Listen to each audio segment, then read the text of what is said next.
Alright, hello. Welcome all back to Magic School. Today we're reviewing a couple more laws of magic. Specifically today we're going over metal, light, nehekhara, heavens, vampires and deep. So a real mixture of laws. This will be the last magic session until the DLC comes out next week. So we've got things to look forward to there. Starting off, we're going to be going through the law of metal. A pretty common law, especially when you've got Mr. I Am Supreme over here. Very common user of the law of metal. Starting off with Plague of Rust, it's a pretty basic spell. It's a hex, lasts 44 seconds and reduces armor by 30 armor, which is a fair amount in the grand scale of things, but it becomes even better when you overcast it. For only 2 more winter magic, you can double the effect. So a very worthwhile spell to bring. It's pretty much one of the only reasons Law of Metal is brought. With this, you can basically turn all of your missiles into armor-piercing missiles. If you overcast this onto a single entity, your archers will basically be doing the same amount of damage as handguns would. So an Arachnarok spider becomes a lot weaker to archers. Just anything with armor becomes a lot weaker to archers. Or just, it helps out when you don't have the armor piercing needed quite a bit. And it's very cheap. Not only is it a grey spell, so in terms of gold it's cheap to bring, but winter magic is also very cheap. There is no reason why you wouldn't bring this spell. It's a really good spell in the lore. Searing Doom is your typical bombardment. Probably one of the weaker bombardments overall, but it's a very consistent damage. For only 6 winter magic, you're getting a lot of bang for your buck with this. It does good armor piercing as well as good just moderate damage overall. You can throw this on pretty much anything, whether it's a cavalry tied up in a blob or infantry. Single entities I won't do much against, but it's a very consistent damage dealer. Again, it's a grey spell and it's very cheap winter magic. Most of the time it's going to be worth taking this. It's only against things like the Skaven when there's not really anything worth dropping it on, or maybe against the vampire counts, but overall it's a pretty decent spell and I'd recommend bringing it most of the time. Overcasting it makes the strike area a lot wider. We'll be able to give that a show on how it goes when we have a look at the battles, but it is quite an increase to its radius. And it does, because of that, it also increases damage by quite a fair amount, so overcasting it is definitely sometimes worth it for only 4 winter extra magic. Glittering Robe is basically the opposite of Plague of Rust. It's an augment, so you apply it to an ally. It gives 60 armor, which is a very good chunk of armor to apply. Again, against things that aren't armor piercing, it could really change the scale of fights. It can double things, some things it can almost triple. Some, like Empire State troops only have about 30 armor, so this nearly triples it. It is a real boon to have in those situations where you're not up against much armor piercing. Typically good if you're playing as a faction that doesn't bring armor, like Norska, or what else can bring? Like maybe Empire as well, because your opponent won't bring much armor piercing, and then you can apply armor to your typically unarmored infantry or monsters, and it can really help out in the fight. Overcasted, it gives an AoE effect to it, which can help if you're applying it to like a group of units. Say you're Norska and you have a bunch of Skinwolves running around. Giving them an extra 60 armor is definitely going to help them in a lot of engagements. Although it is a fairly expensive spell, so you could only really want to be bringing this if you are playing a faction that benefits from typically doesn't bring a lot of armor, so you can really throw your opponent off with those spells. Next, Gehenna's Golden Hound, the Vortex spell for the Winds of Metal. Pretty much the cheapest Vortex spell, I think, at 8 Winds of Magic, although it is probably one of the least damaging. Very medium amount of damage, similar to Searing Doom, but fairly consistent. It doesn't do a huge amount of armor piercing damage, so typically you're dropping this on just huge blobs of infantry. It's the same thing you do with any Vortex spell, but just don't expect it to do the same amount of damage as a Purple Sun or a Flame Vortex, because it's only 8 Winds of Magic. Overcasting it, again, just makes it last longer. It only lasts 13 seconds at base, which is probably due to its cost. But typically Vortex spells, unless you're really lucky, getting an extended duration isn't going to help you that much. Transmutation of Lead is an AoE hex, so area of effect that reduces basic damage output, more or less. Reduces its base weapon strength and also melee attack by 24. It's not a super strong spell. Helm of Discord is an item that applies the same thing, pretty much, but 24 melee defense instead of base weapon damage. And the base weapon damage is usually pretty negligible. It's a nice debuff to have, but it's not typically making a huge difference in most situations. Mainly what you're doing it for is an AoE 24 melee attack debuff, which you can get from a lot of other sources. So for 11 Winds of Magic, and the fact that it's a blue spell, so it's going to cost you about 200 gold to bring in the first place, it isn't a huge effect overall. Overcasting it gives you a greater effect to base weapon damage, so that actually has a really like noticeable difference. If you're up against something that doesn't have armor piercing, this is going to have a huge effect on its damage output. But again, it's a blue spell, 16 winter magic, for not a huge amount of effect. I'd say this is probably the worst spell in the Law of Metal, but it's by no means a bad spell. It's just not as good as the rest, and so I wouldn't say it's worth bringing most of the time. Next up, Final Transmutation itself. If you've watched Zerk's videos, you'll know that Overcasted, this is the most expensive spell in the game. 28 winter magic. Considering the maximum you can have in your pool is 30, this basically uses all of it. So the most expensive Overcast in the game. But just talking about the base spell for a moment, it's an AoE direct damage. Pretty much you can imagine it as a Spirit Leech, but affects everything in an area.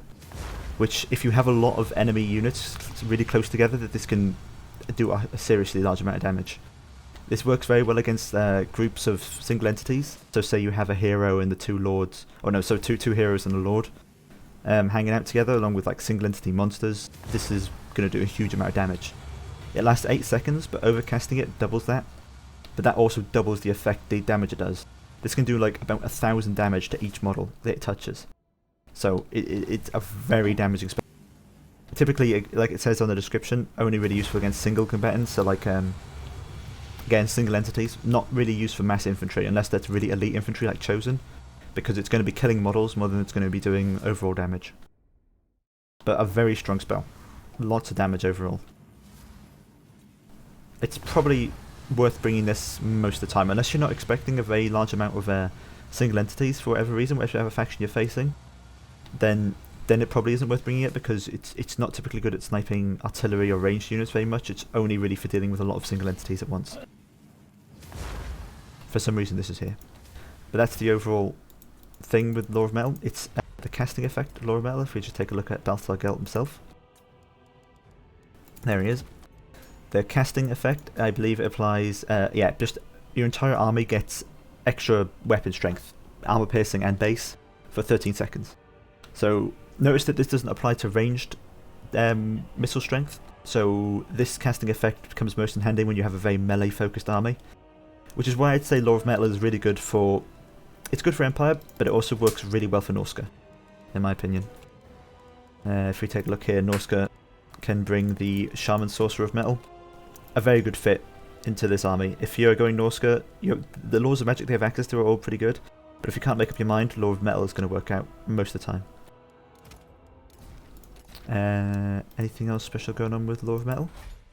I believe that's it. We'll take a look at how some of the spells go in action in a moment, after we've covered its combatant, which is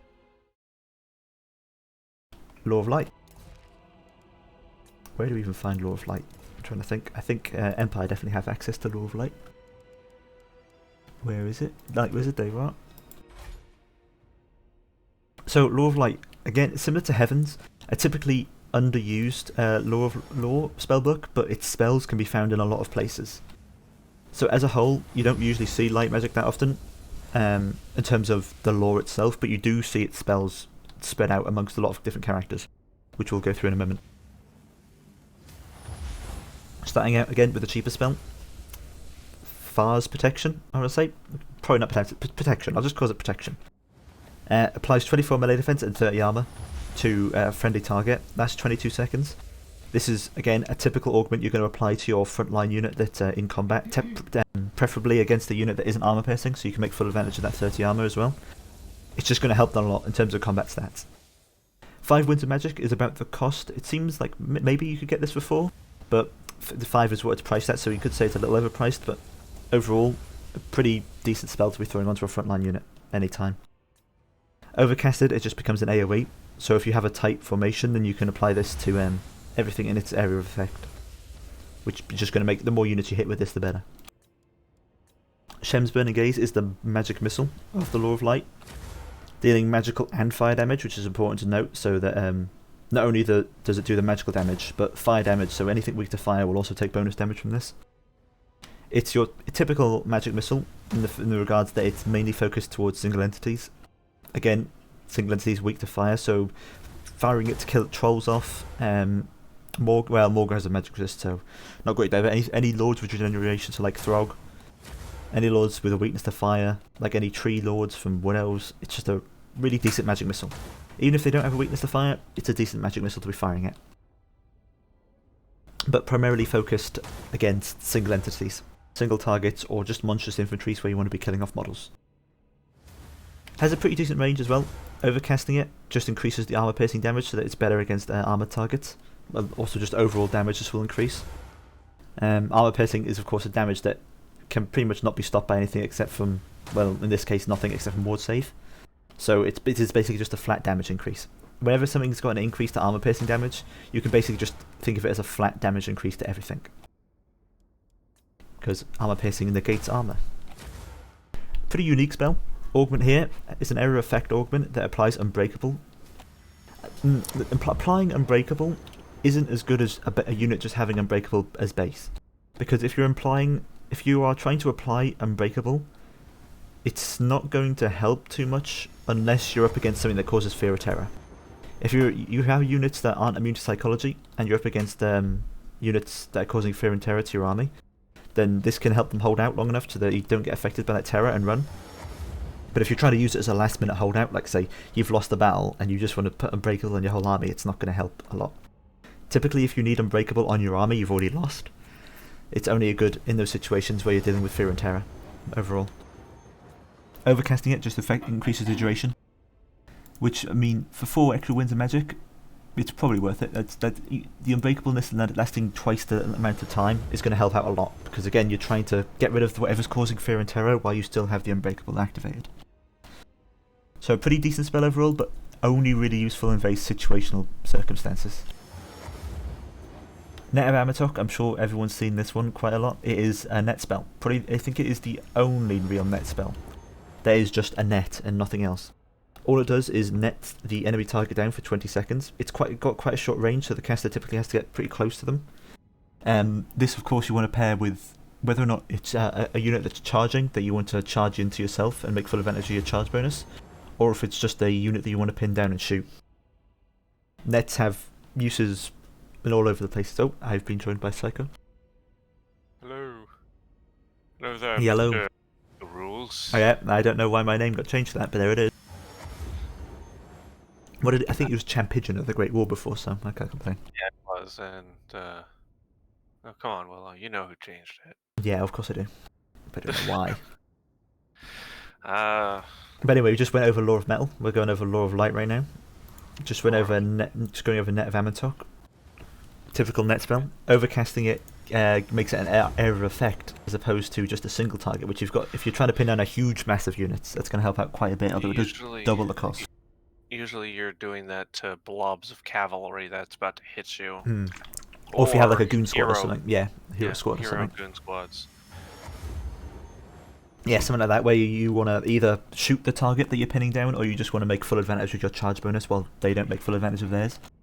Various uses for Net of Amatok, but you need to make sure you have the right tools to be making use of it. If you've got like a full infantry army, then Net of Amatok ain't going to be helping too much. Yeah, it's not that useful. Yeah, you need either have missiles or just things with good charge bonus that you don't want to get charged. Yeah. Overall. I guess, well, most of the armies that would want to use it, like anything with monstrous infantry, could actually use it quite well. The problem is they don't have it, probably for that exact reason. Yeah, exactly. Most of the factions with monstrous infantry don't have access to Law of Light, so they can't pair those quite as well. Yep. Oh, that's... Birona's Time Warp is an AoE augment that you apply to allies. Pretty much the opposite of the one we just covered in Law of Metal. Whereas this one applies 24 melee attack and 24% speed. Again, that weird combination of speed and melee attack, whereas it's making full use of speed. Typically, this is only really going to be targeted on, like... Although it does have a big 50-second duration, that's quite a sizable duration for a 24 melee attack buff. That's actually enough time to get 2 cycle charges off. Yeah, it's quite a fair amount. So basically anything in melee this is going to work pretty well with. For only 11 wins of magic, you're getting 50 seconds, nearly a minute's worth of extra melee attack. Really sizable. Like, that 50 seconds is a long time. That is the length of most melee fights. So that just a flat 24 melee attack increase to those fights. Also, works pretty well. With the 24% speed, it actually does help with actual charge bonus. And cycle charging, since you get to get out of combat faster as well. Yeah, so a pretty Most heavy sizable. cav is got about 66 speed, or 66 to 72 speed. Mhm. So add 24% of that, that's at least pushing it up to around 78 to 84. Yeah, a huge amount. Yeah, which, Very sizable. And for 50 seconds as well, huge increase. yeah, So this makes it a pretty good spell. If you yeah. overcast it, increases the effect range by 15 meters, which isn't much of an increase. It's a very strange overcast. If you wanted to make sure that those chameleon skinks stayed fucking dead, Yeah, you can use it on a heavy cavalry unit and run them down. It even more so kind than of, usual. yeah. Because I think the reduction from poison is about 20%, so this could negate the poison debuff. It completely negates it. So if you actually, because the thing with chameleon skinks is that they can't fight anything with armor or anything that can actually Hurt fight. them, yeah. But heavy cavalry can't catch them because they get poisoned too much, and then the chameleon skinks are too fast to catch. This would make it so that they actually get to catch them, and the chameleon skinks would just die really quickly. And it's 50 seconds, so you would kill one, then bounce to the next one, and then probably bounce to a third one.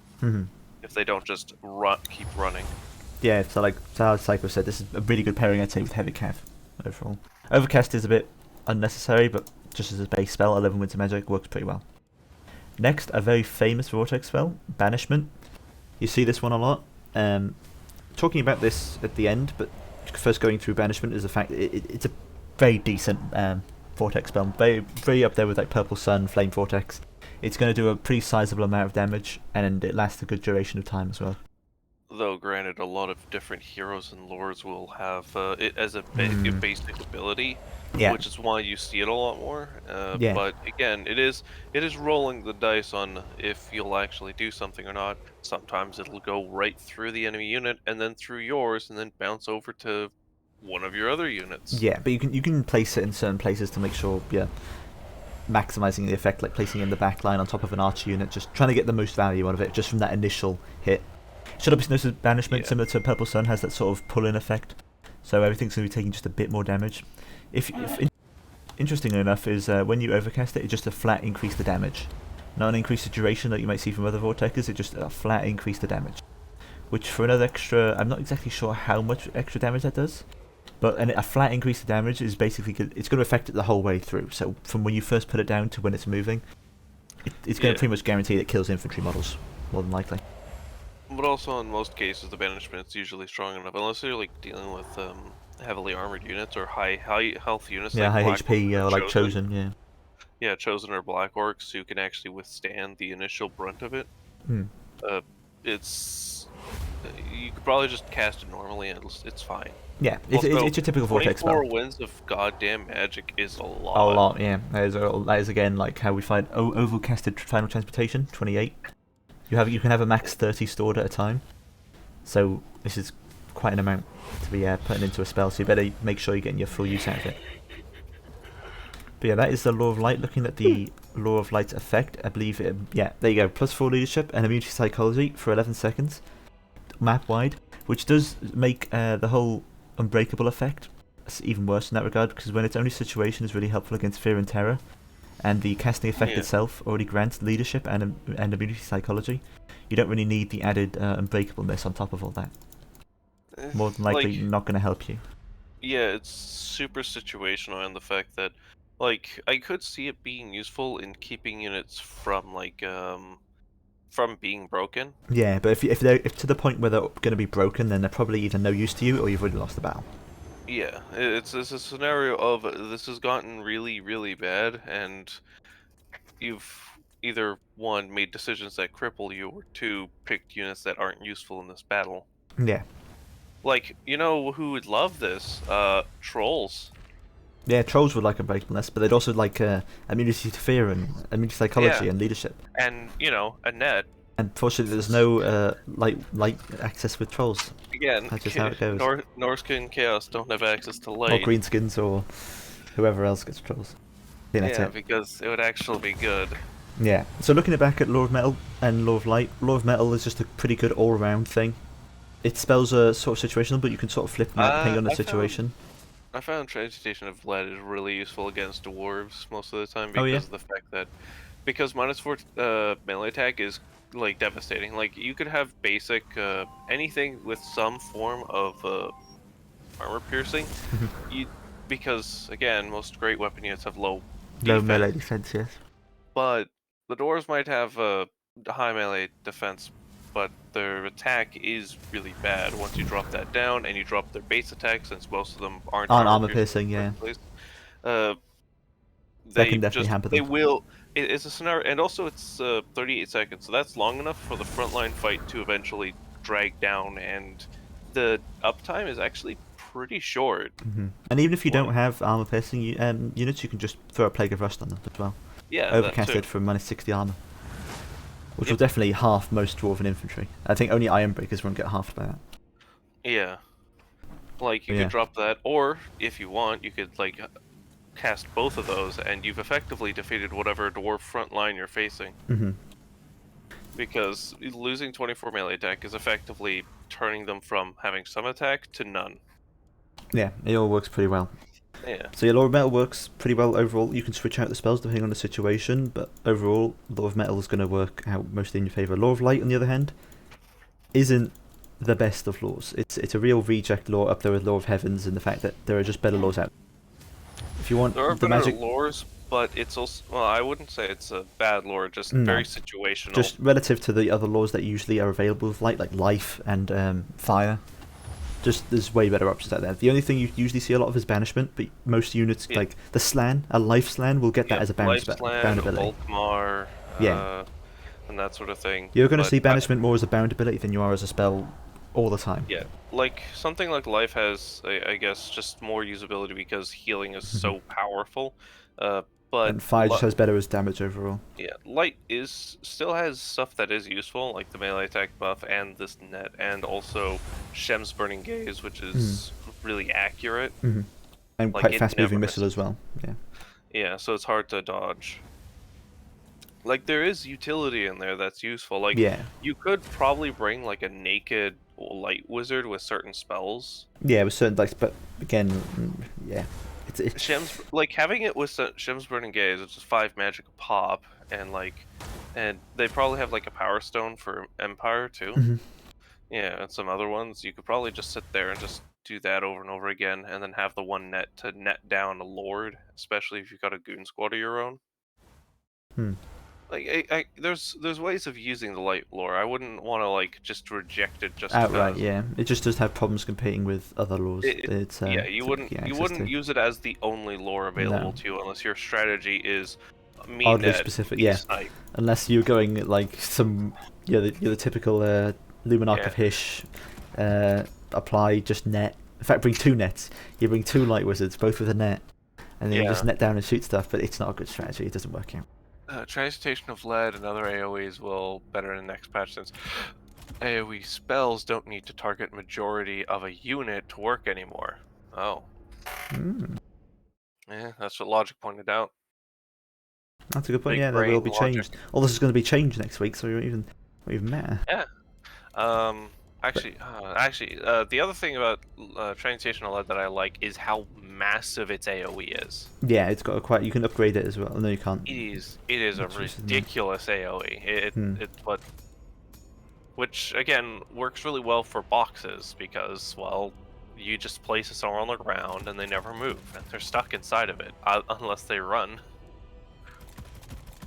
Just gonna throw in a little test battle here with the laws of magic. Should be able to pull some here. Yeah, so we'll have a look at this here. Oh, okay. Looking at Law of Metal and Law of Light. Thankfully, the Yeah, Empire because- gets access to both. Yeah. But yeah, the thing I've always found with AoE spells is that it always has to cover the flag carrying unit. Yeah, like wherever the flag is, basically, is where That's the where augment the needs to unit be is. covered in. Which, especially if the unit's been kind of mashed around Or and like the flag's thrown on the all around far the place, side, and yeah. then all the other units there, it's like, oh, I can't reach that now. Oh, the best part is when the flag's right where you want it to be, and then all of a sudden an entity comes over and just smashes the flag bearer like 10 miles away. Yeah, it's like, Oh, it's thanks. like, oh, cool. I was like, Yeah, Well it would played. make more sense if, like, at the least 10 to 20 models are inside of it, or like a percentage of the unit is inside the AoE. Just a coincidence. I realise we both have two golden masked men here. Yes. Lokir and Balthar.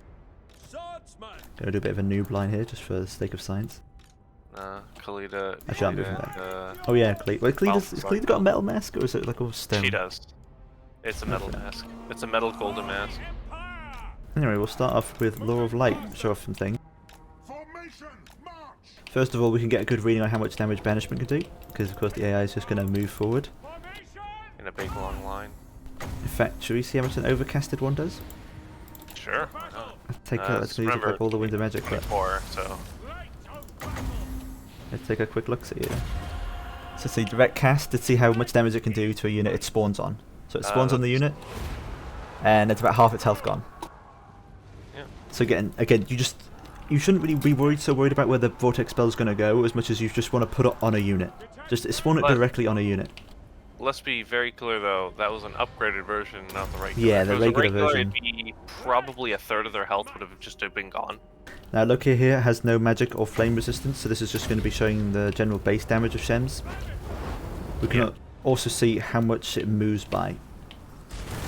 So there you go, base damage. If you look at the damage dealt, go click on look here. About 400, probably about 400. One of those missiles didn't miss. So actually, no, like three of those. Three didn't. So yeah, so we're talking about more about 500 damage overall. Yeah, it's not that bad. Like that's a perfect situation here for protection. Melee defense and armor. These aren't armor piercing. Again, the melee stats is going up here. 56 melee defense is really big. 60 armor. It's going to make pushing through the swordsman way harder than it would be normal. Looking more. Actually, can I pop the batteries? Nope. Take a look at some of these. We also have here Time Warp, which, as you can see, it's got pretty large AoE effect. Like I can hit all 3 swordsman units here with some good placing. Here we are, putting it down here. Again, applying that buff, 56 melee attack. That's really big. Anything over 50 on an infantry unit is huge. It's massive. Like I can't think of many infantry units that have more than 50 of any stat. Besides like Chosen. Or even Chosen. Did you ever know Chosen have like 50 or something? Chosen, Chosen melee defense is higher than 50, basic ones, but great weapons have above like, I think they're all like barely like around 48s and 49s. I think the great weapons are like 52 melee attack. Right. So but it's around that 50 margin. Yeah, they're in the high 40s, and I think only the great weapons is up to 50. Clicking some more batteries here. Plague of Rust is pretty self-explanatory, no need to show that one off. It's just debuff to armor on a single target, as you can see the effect there. Glittering As you Robe. can see, that central unit has done a lot of damage to the swordsmen, who are at full health. Yeah, this one's still going. It's only been these swordsmen were pretty much at full health, and they've just been fighting this one. From the buffs it applied, it worked out pretty well for it. If we look at it here, so you can see the base armor, 30 on a swordsman unit. Getting up to 90 is a huge increase, especially when you're not dealing with armor-piercing units. Glittering Robe, and that's for a full 44 seconds as well, so that's going to pretty much last as long as that unit's still there. Really big. Armor cannot be understated sometimes. Can really swing fights how much armor you have. Yeah. Let's see what we... Oh, and the unit's finally breaking. Yeah, there it goes. Did we miss any spells on Light of Battle? Or you can have a look at the Unbreakableness. Yeah. Unfortunately, most of them have already run. No, just use it on them. See if it It doesn't override it now. No, it doesn't? No. Once something's broken, it needs to rally first. Use it on the one that's about to break on the right there. Yeah, this one's... I'll wait until it gets really down to its leadership standards. Oh yeah, I forgot that spell's an AoE one. Yeah, this was an AoE one. I guess it'd be useful for fighting like monstrous units that Fear and Terror and stuff like that. Yeah. Because it does have a big old duration of 22 seconds. I think if you overcast it, it'll last longer. But again, I think that initial cast gives 14 seconds of immunity psychology and leadership, full extra leadership, which is going to negate most of those leadership consequences to start with anyway. But here you can see the swordsman fighting to the bitter end, but then as soon as that goes, and they're still remaining on pretty high leadership.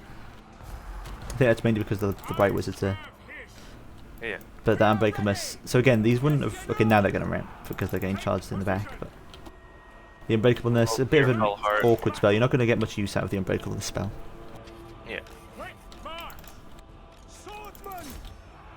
Take a look at the. I think that's all of the light spells that's worth covering. This one. Yeah, that's all of them. The net as well is obviously pretty self-explanatory. It lasts 20 seconds, so about the same amount of time that unbreakableness lasted for. Let's see if we can't get a cast off. If this guy gets his battery, I think. Yeah, going get low Q to get stuck, and then try and charge him, and then still do nothing because you realize you only brought swordsman. Let's see if we can't get. There you go. This is Staff of Valantis.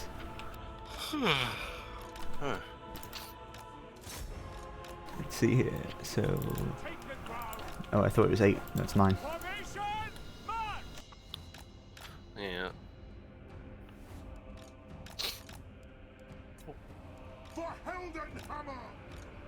Waiting on that last wind of magic. Much? Oh, every like Need 9. 30 seconds or something. I've cast a lot of it. Oh, you're gonna run out of morale. Oh no. Unless you land. Okay, quick. Show this off. So here's a situation, because I don't want to fight the Kir, but I'm alright fighting the archers. You net him down. There you go. Starting from here. You can see there's nothing really that shows on the stat card, apart from the ability down at the bottom. But that's generally how long. Also, funny interaction. If you net a unit, it stops whatever command that it was having. Which so if you want to be really annoying, then just go and do that. Yeah, if you have someone trying to use skirmisher, it's pretty much a death sentence for skirmishers because whatever command you gave them stops, and they're no longer able to move. And the unit forgets whatever was being told. Just gonna show off final interpretation as well. Oh yeah. I need to do a bit more of Lord of Mail, so I want to show this off. Yeah, the Lord Blob. There's also Gehenna's Golden Hounds as well, and Searing Doom.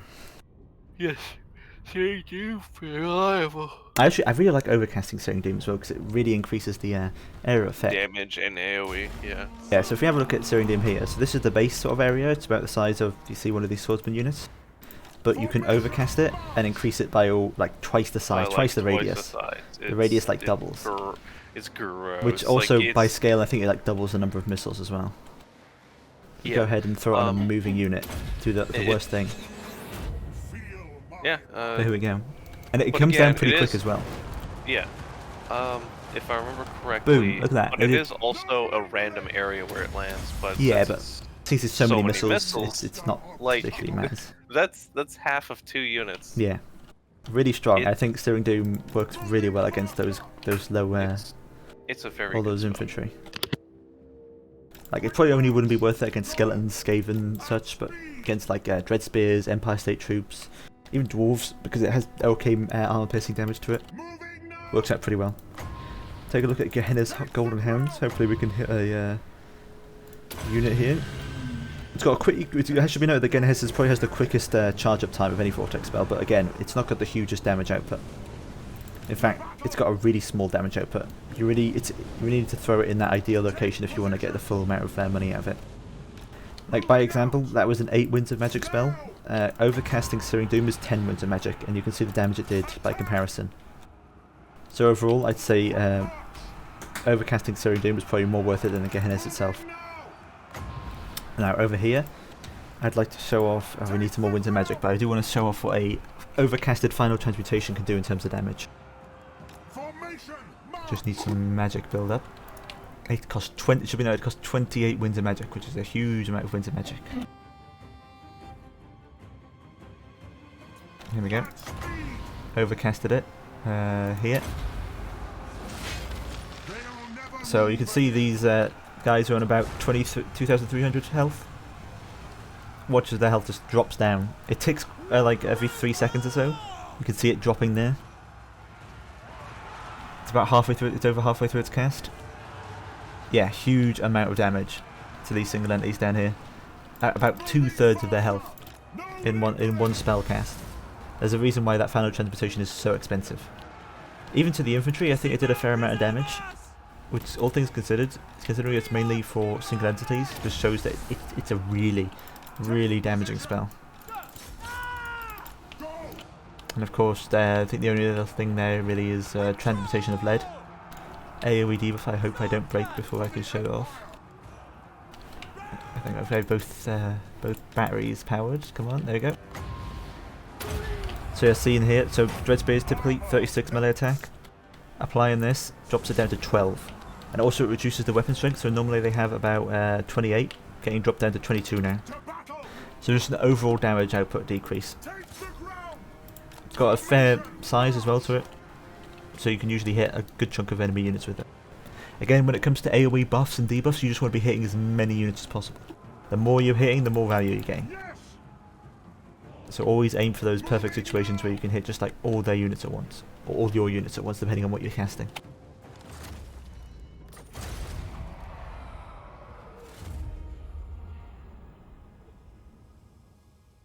Alrighty, on to the next two laws. Let's see, let's change the map as well, just so that it's better scenery.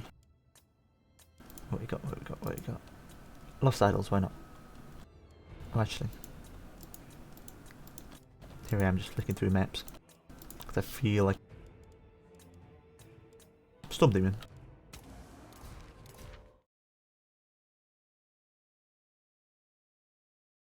Let's see, so Nehekhara and Heavens. Wait a second, did we cover Heavens? Let's take a look. Because yeah, it's weird that I can always get Heavens and High Magic confused. No, I believe we covered High Magic last time. I think Heavens Magic is the one. So we're going to be covering... Let's take a look at nehekhara first. The Law of Magic unique to the Tomb King's roster.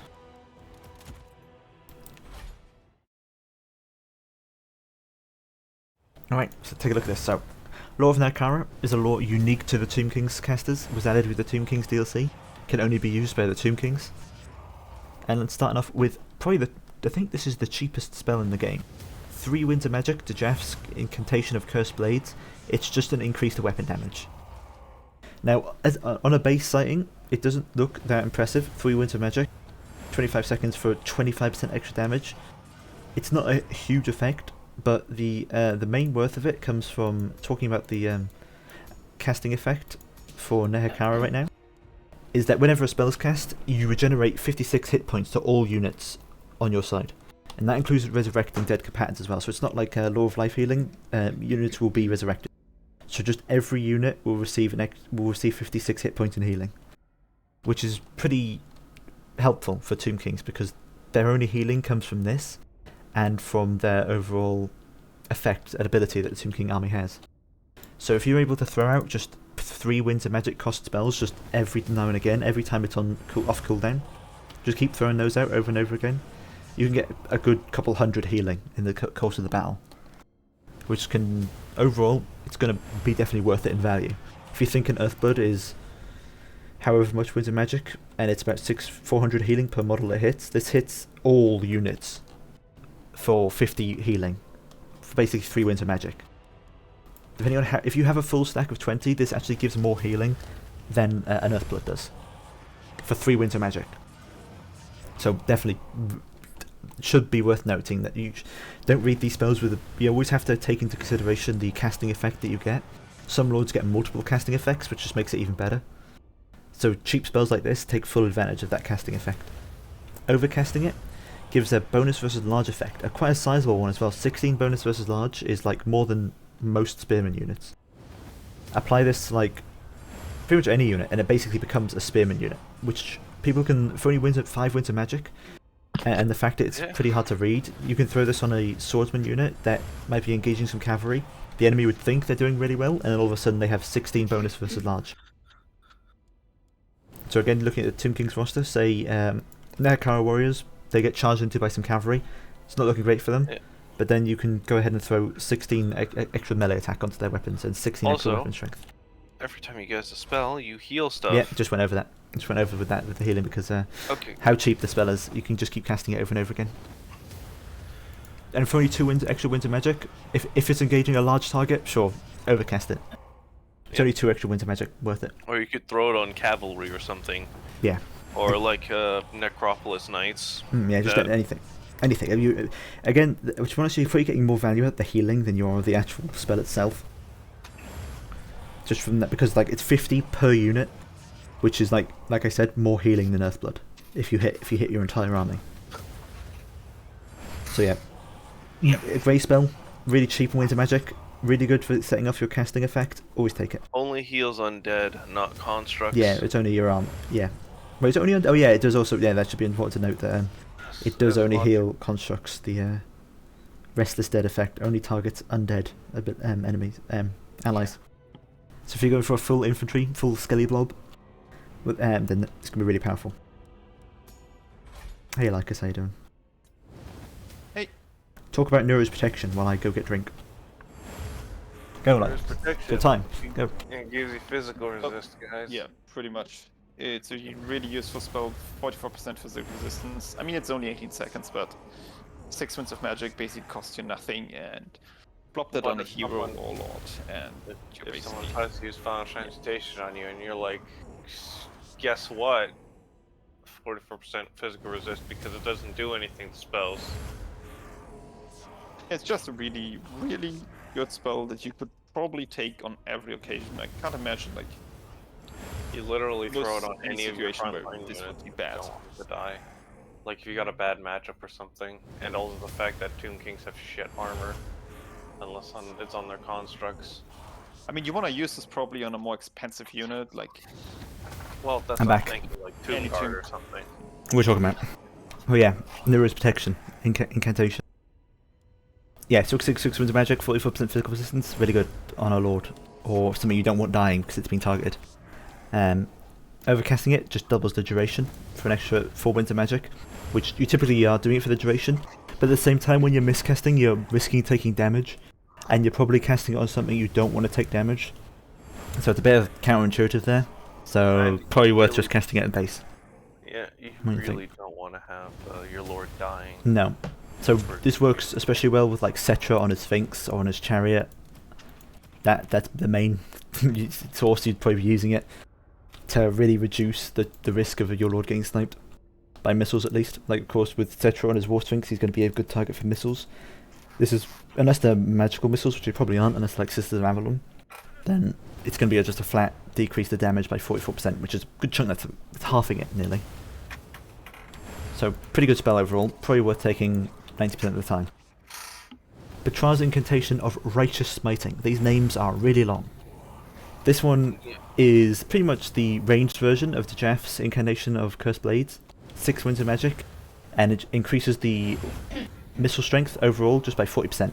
Actually, depending on... Yeah, no, it would be 40% overall. Cost on a Ushepti and then shooting down for Volkmar. Mm-hmm. You wouldn't have a chance. Yeah, the main use for this is on like... it's basically... It only has 2 targets more or less. It's Skeleton Archers or Ushepti. Yep. Caskets already do so much damage that they're going to be killing anything they touch. Yeah, And Screaming Skull's catapults aren't normally brought that much. And also the targets that wouldn't matter for increasing the damage is, not going to be shot up by those units. Just have a good 32-second duration, so it's definitely going to be lasting a good couple of volleys. A good 3 or 4. Overcasting it also increases reload skill as well though, which is definitely going to mean you're going to get a lot more volleys out of it. If it was just a base reload skill, yeah, that's a lot of reload skill. So it should also be noted that with it having more reload skill, that means it can take more advantage of this armor piercing and base missile damage. So it's going to be firing off more volleys. It's going to be using up more ammo, but I mean, it's ammo. Usually, most units don't get to use up all their ammo before they die. So throwing this on again, it's like I said, Ushapti or Archers, pretty good. Yeah. Pretty decent, but Low cost as well. So yeah, fairly low cost. But you need to be making sure, obviously, if you're not bringing any ranged units, this isn't worth bringing. I think that goes without saying. Unless you're doing it for the heals, but the thing is, the heal only lasts for 7 seconds. You have to wait for it to pass, and then it's all good. Yeah, I'm not sure. I wouldn't say it's got a fair decent effect on Skeleton Archers, but you are mainly casting this on Ushapti Greatbow, in my opinion. Or maybe you're throwing it on a Sepulchral Stalkers if you're really crazy. Actually, Or a granted, Bone Giant. Bone Giants as well. Bone Giants will work pretty well for this. But for the reload speed on skeleton archers, that would make them really fast. I make they fire just wouldn't be Archer- that huge difference to damage, really. I'll just take a hit of bong. No, drink. Alright. Air bubbles getting caught in the drink. Yeah. Oh, sure it is. Yeah, Whoa. sure, yeah. Alright, So yeah, I guess next spell. next- Incantation of Vengeance. Yeah, skip the first part. Good idea, like us. So it's your basic mystifying miasma. It's very similar to mystifying miasma, does isn't it? damage. Yeah. Damage, drop speed.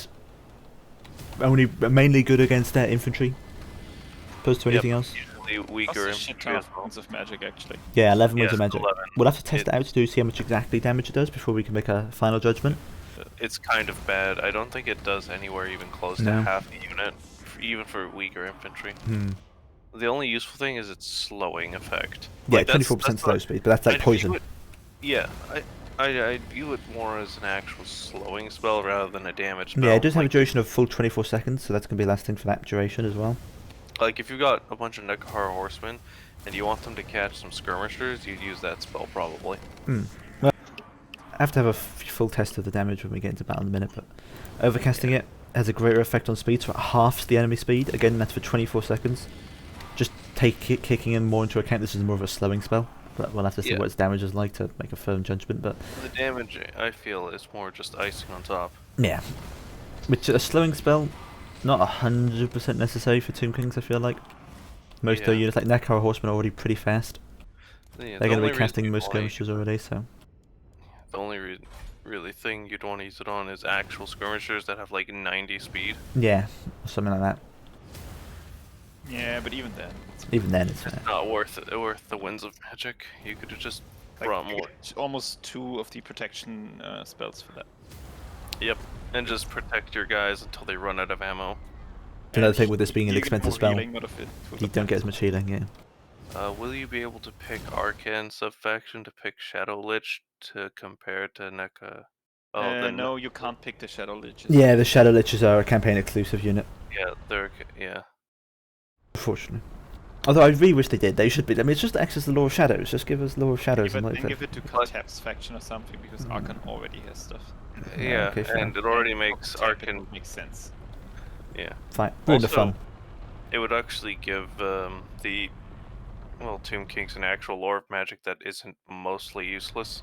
Like, there's a reason everyone uses goddamn Arcan, because death magic is actually quite good. Compared to the other options. So there isn't many options to begin with, like 3. Anyway, looking at Skullstorm, again, Vortex spell. Very similar to Gehenna's Golden Hounds in the fact that it doesn't do much.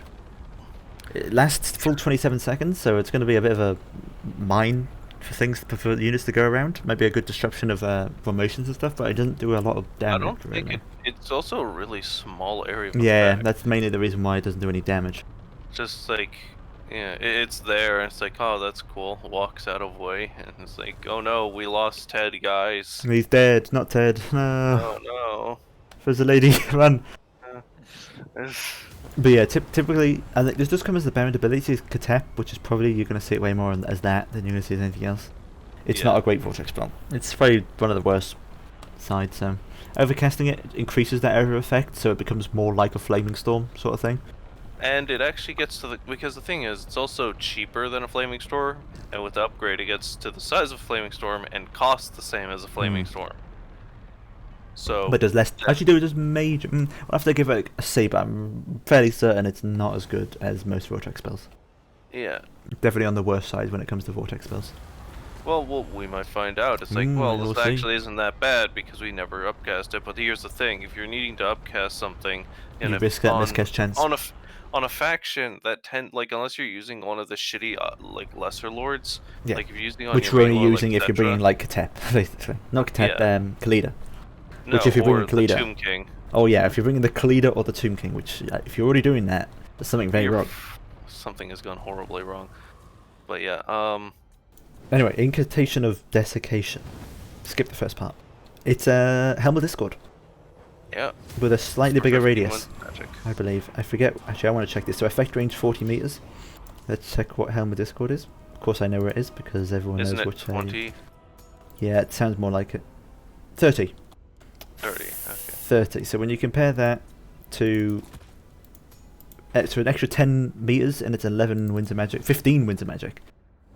Yeah. It does last What's the 38 upgraded- seconds. Yeah, that is much longer. Overcasting it has a greater effect on melee attacks, so it's lowered by 40. But that's 21 winds of magic. Should be reminded that this is a lore that you want to be casting a lot because of the healing effect is really useful. Yeah, it's in any other lore it would probably be a good spell, but in this lore you basically take the at maximum first 3 spells and that's it. Yeah. Like Well, it's yeah. not a. It's a Your- support spell in a support lore, but I could see it being useful in the situation that you're facing a faction that does have strong melee attack and defense, and you need to strip that from them. yeah, but it's, Even I mean, then, it's like if you really want to, you can bring it. Also, another effect I'm not quite sure if like that was already mentioned.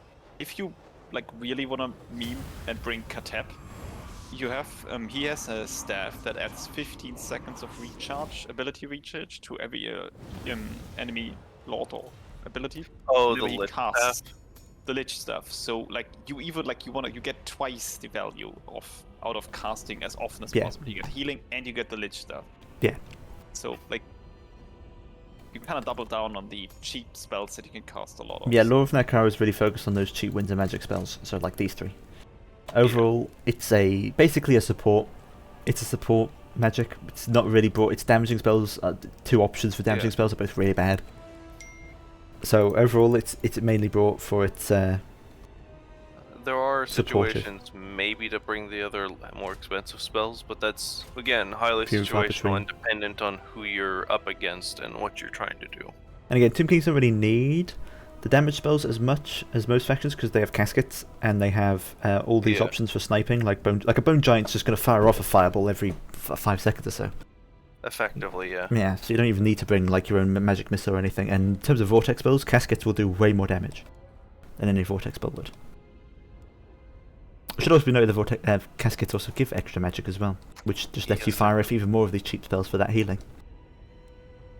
So yeah, mostly overall support of lore. Make sure you're making full use of having just tons of infantry in your army when you're using it. Yep. Next is lore high. Was it Heavens? Heavens, I think. Bretonia have a Heavens caster. No, they don't. Lord of Heavens. Starting off with Harmonic Convergence. 6 winds of It's a magic buff spell. Really, really basic buff spell. You could tell this was Yeah. added in game 1 because it's just a really basic spell. Yeah. 24 melee attack, 24 melee defense. Literally the only way the Lizardmen makes their source actually worth something. Overcast it, you get 30 extra armor for 10 winds of magic. Like, that's not awful. Basically, you make one of your infantry units do really well in the engagement, more or less. And then the rest of your infantry doesn't do as well. Yeah. It's a decent buff spell. There's not an awful lot to be separated. worry. Typical apply to a unit, it kind does of- really well. enjoy it having it on like single entities. For example, Yeah. if like I don't know why you would take Heavens as Lizardmen, but Master Mondi I think has Humid. it, and He does Master actually. Mondi Yeah. throw it always- on like single entity. lot of- monsters to give them really good combat stats and win monster Yeah. engagement, kind of like Carnosaur versus Shaggoth. Carnosaur would lose normally, throw that on, and he would probably win. Technically, you could probably bring a Skink Priest with Heavens with that and like one other spell. Just I mean, naked. I guess Master Mondi would be the like more. Yeah, usual. the more usual option you see with yeah. And when you think about other factions like Bretonia gets it. Yeah, you're not bringing Law of Yeah. Life. You're only bringing Law of Life when you're Bretonia. And the other Yeah. option is You can go the- Beast if you're going Luan. High. Does High Elves get it? Yeah, High Elves get it. Of course. But yeah, again, they High get Elves everyone. get Lariel and everything else they need, and and every Titleist. other lore. Like, there's no reason to ever bring Heavens. Like, there are spells in it that are useful, but they're overshadowed by literally everything else. Did what else get Heavens? Nope. It's basically just down to Empire and Lizardmen as your options. Yeah. Which, Why would Empire bring Heavens? yeah, again, you have Law of Life because access. Because of that bitch and lightning bolt, you know? Oh yeah, we'll get onto that in a minute, but we'll talk about the lore overall when we get to it before skipping some steps. Also, he's called Celestial Wizard for some reason when it comes to this guy. Because, you know, Gotta be Your different. School of Magic that teaches Heaven's magic. Weirdos. Anyway, Wind Blast. Oh. It's a breath spell.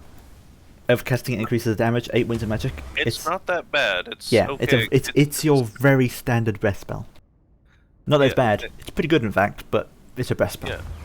It's a breath spell that can take out lightly armored infantry really Mm-hmm. well. You can knock over spearmen to run cavalry through. It's just all around pretty good. Yeah, Quite good against. It used to be the go-to spell for Lizardmen versus High Elves because you could delete one sister unit. If Yep. you overcast it, it's not as good anymore, but still, like against like Elven factions with lightly armor and like, tight formations. tight formations, you can do pretty good. Pretty good. So dark elves, mainly dark elves and high elves. You don't get so much out of it Yeah. as with elves. So. Yeah, I mean, Shades are probably gonna be like not a good target. Or but- any ethereal units too. Like if you're facing I mean, Witch Elves Sirens would or probably something. do good, and Sisters of Slaughter. Yeah. You can definitely delete like an archer unit most of the time with this as well. And because of how quickly it casts, they don't have time to move. There's no way they can move out of the way of it. Urine Thunderbolt, 6 winds of magic, bombardment spell. it act really strong actually, because I found in replay when playing a match that it can take off a third of the health off a black orc unit just landing in the center. Just standing in the center of it. Yeah. But you can get that which- with like Searing Doom as well, probably. Not exactly, because Searing Doom doesn't work well against armor. It I would don't do think it has a.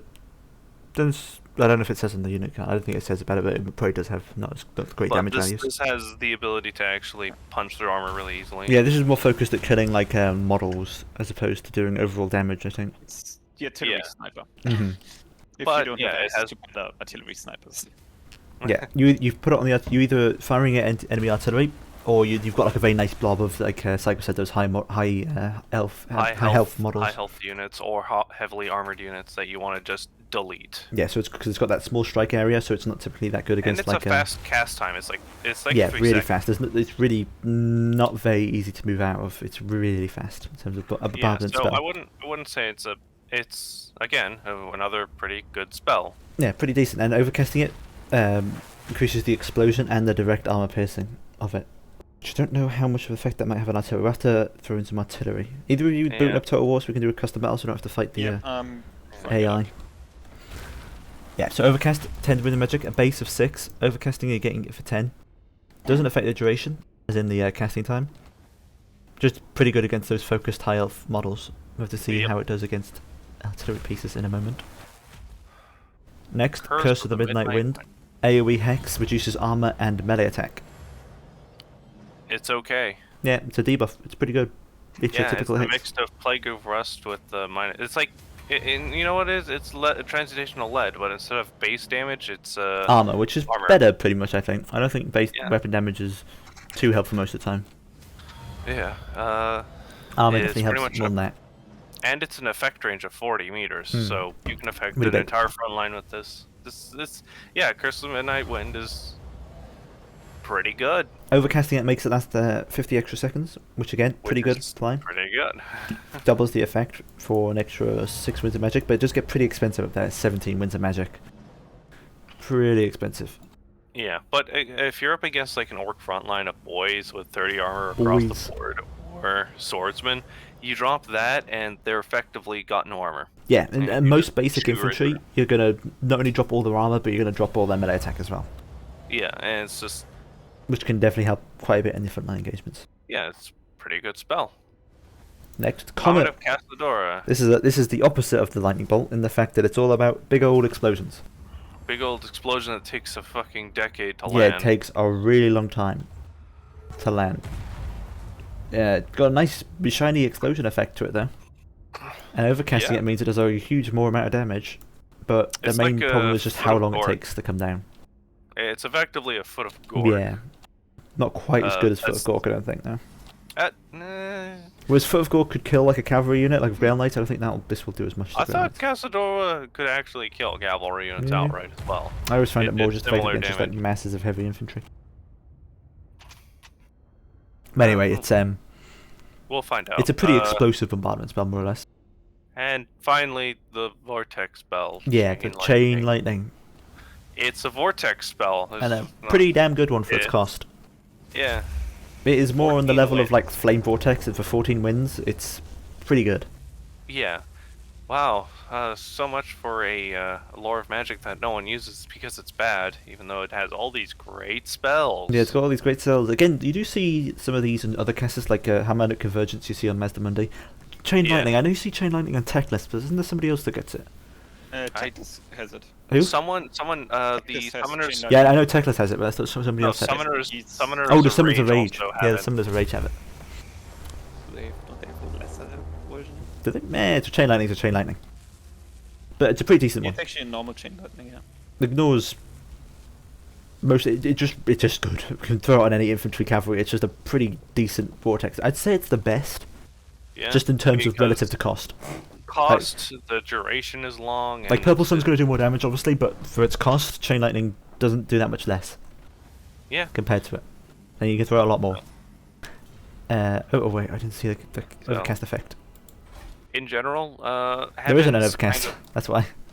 yeah, there is no overcast, but it's a pretty good lore overall. Oh has yeah, a I lot of- forgot. Its casting effect's really weird. Yeah, but Oh wait, basically- minus Roll- 20 melee defense. no, but it's only to flying targets. yeah, you want to take that off, like. every Yeah, turn, this only affects flying units. Well, now yeah, and here's probably the reason why no one fucking uses it, because its casting effect is just bad. So situational. It's only good if you're plan on fighting the enemy in the sky. But I think there was Yeah. something to this. I seem to remember some sort of meta with this. I You think could it bring involved a Lizardmen Lizardman with a bunch skink. of Yeah, I Pterodon. think there was like Yeah, a Lizardman Pterodon Pterodon riders. build where you brought this against Bretonia or something like that. And then but you like could, all factions that have this law are basically have better options available. yeah, they Yeah. either have better. And its Better casting options. effect's really bad. Again, it's a scenario of, well, you could bring a Heaven's Caster along with another one, but just strip them down of everything else and bring only the few spells you want. Yeah, Which- you definitely tend to look through it and you think spells that are just better versions that you definitely have available. Like Wind Blast, you want a breast spell, just bring Pendulum, or you bring Burning Head. And then those are Yeah. definitely going to perform a lot better than Wind Blast. If you want to find an artillery sniping Well, effect, to be fair, I don't. Wait, no, it's a wind spell. Those Breast- two. yeah, but same sort of thing. This is a breath spell. Which means it has a cone of effect as opposed to just a straight line. But most of Yeah, the time but you're also wanting the the- straight line than more than It's you want a also a cone of very effect. fast casting one. Yeah, but so is Burning Head. Yeah. But also, Burning Head can sometimes decide. No, to I'm gonna swerve take off. You yeah. just go in a different direction. Yeah, that can Lightning happen. Bolt. I don't think there's a comparable one to Lightning Bolt. Though. No, there isn't much like it. But well, Yeah. it's mainly that artillery sniping. I think most people tend to bring it for. Of course, it was Yeah. good again. Those, like you said, those high health models. Low unit, high health models. But Or there's just the- anything heavily armored or cavalry. Yeah, but there's definitely probably different ways you can take out artillery as opposed to having to cast a Thunderbolt. We'll have to see exactly how much damage it does when we Yeah, get we'll into our see. little custom game. Harmonic And yeah, debuff, Convergence Curse of isn't a Midnight bad Wind, it's a idea. hex. There's not much special about it. I'd say the only real standout spell, the main standout one in the Lord of Heavens is Chain Lightning. Yeah. Just a really decent vortex spell, but again, Techless already gets access to this, Summer of Rage already get access to it. And so, yeah, there you go. Let's see. So more expensives can be quite useful. Skink Oracle gets in the next patch, so bringing the Heavens is a lot. Oh, that Skink Oracle alone gets is it. great. Oh. We'll have to see that. then. Quaddle will also get a lesser version of Chain Lightning. You got a game up like us, or you want me to host one? I'll host one. Yes, I have a game up. Do you? Send me an invite. Go ahead.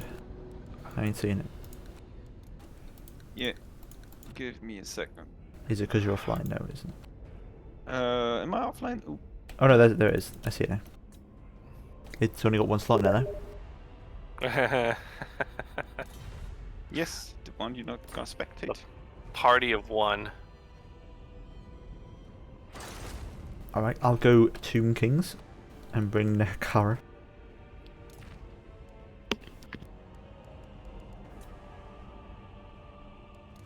Etc. Okay, remind me Doesn't again. serve. I'm putting Law of Light, I guess. Yeah, no, not Heavens. Oh wait, no, is Heavens. it Heavens? Yeah, it's Heavens. Celestial. Yeah, that's what we're going through. Yeah, I always forget the names. There's like Heavens High, and then there's Celestial as well. It's all very confusing. A lot of bad spells that nobody uses. That's all I'm seeing. You're bad spells and nobody. You're a bad spell that nobody uses. do you think of those Tuskor chariots?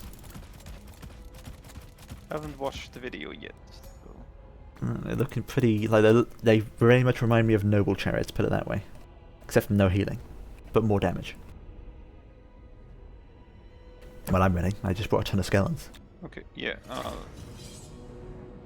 Just put some mana batteries and a bit of infantry. Holy shit. Oh, wait, no. Shouldn't I bring some artillery? Ah, okay. Oh well.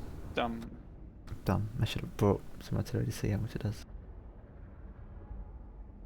We can cast it on actually Cetra to see how much lightning bolt does to Cetra. I'm curious just how much damage it does, so we can actually probably work out how much it would do to a artillery piece. You did it earlier against the Soul of Damnation. I had to use 2 overcasts to actually Two kill overcasts. it, and I probably killed the crew before I You killed actually the killed thing? artillery. Artillery piece died, but only after 2 overcasts and 1 normal. Ah. So Soul of Damnation not worth it. I know because I used it yesterday, or the day before, against cannon pieces. It basically kills 1 cannon piece with a normal cast. Indeed. Don't know if it was Dwarven or Empire cannons though, so. Feel free to... I'm ready.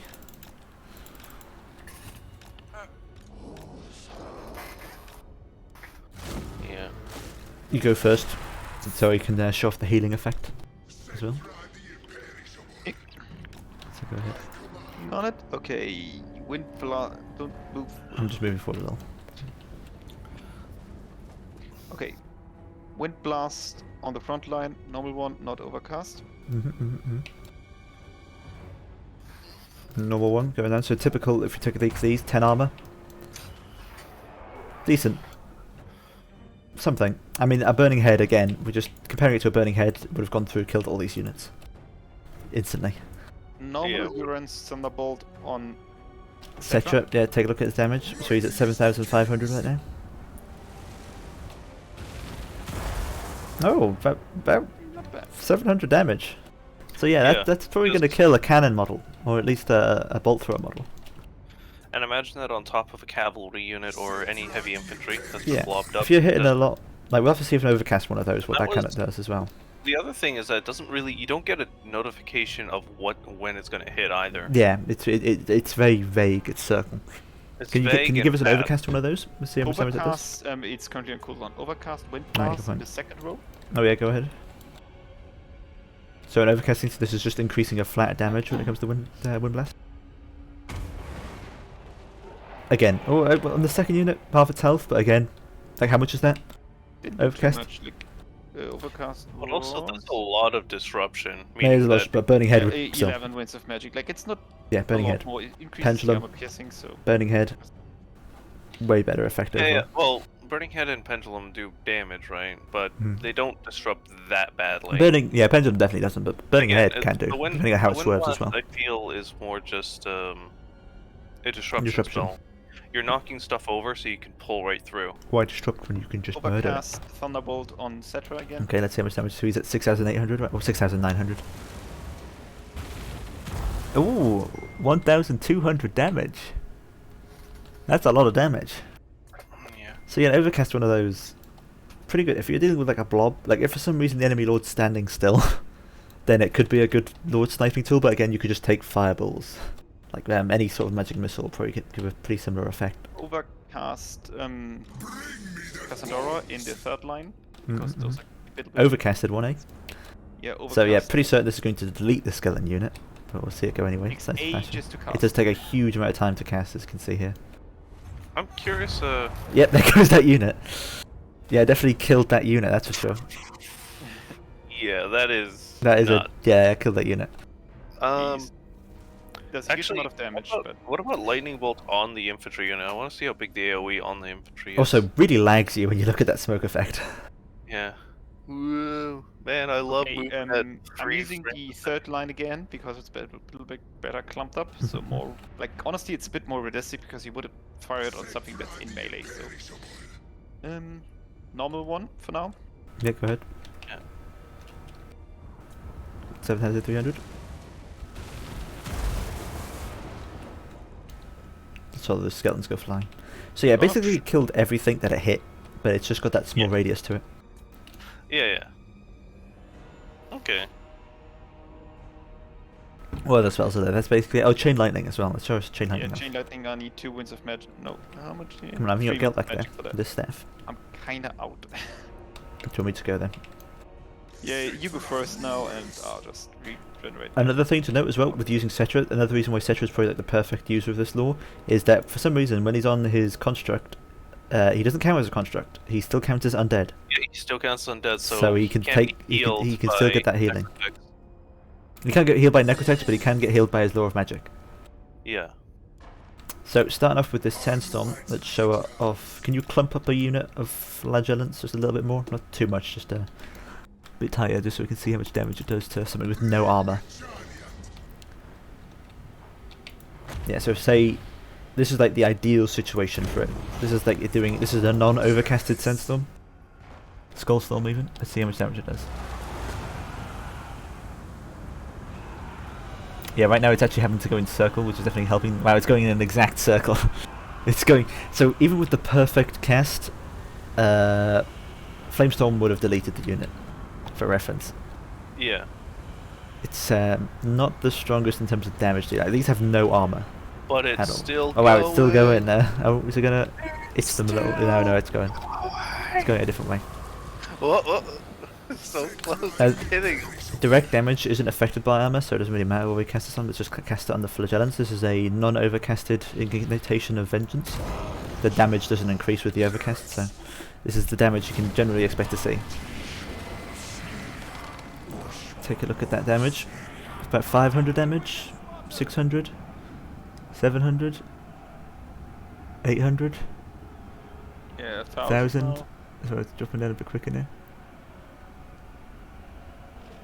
About 2,000, I'm wondering? I think about 2,000? Yeah, roughly. Roughly about 2,000.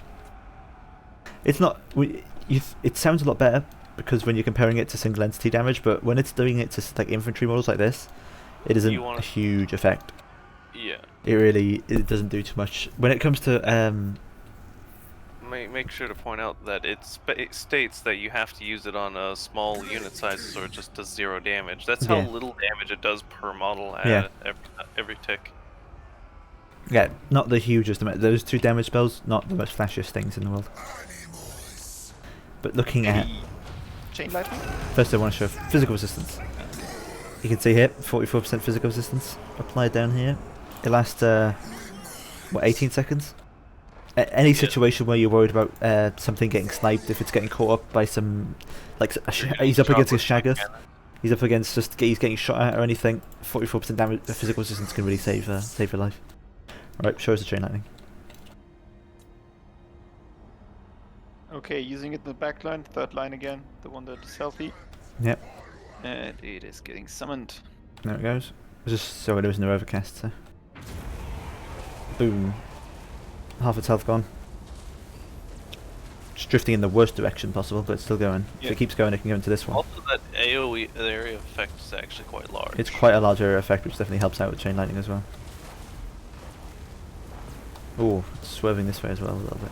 I mean, you can see it does like decent amount of damage. Like, yeah, for 14 winds of magic, that did way more than this thing did. This thing did 11. That was for 11 winds of magic, and it did like nowhere near that amount of damage. Yeah, and also the thing is, especially with chain lightning, vortex spells are great for dealing with boxes because you drop it on the archer units in the center, and then it just kills anything. And if the person has to panic and try and move their units, or just take a bunch of free damage. Yeah. Considering defeat. But yeah, there's the laws. Yeah. Augments and buffs can pretty much be implied. Yeah. Although one little thing I do actually want to check real quick.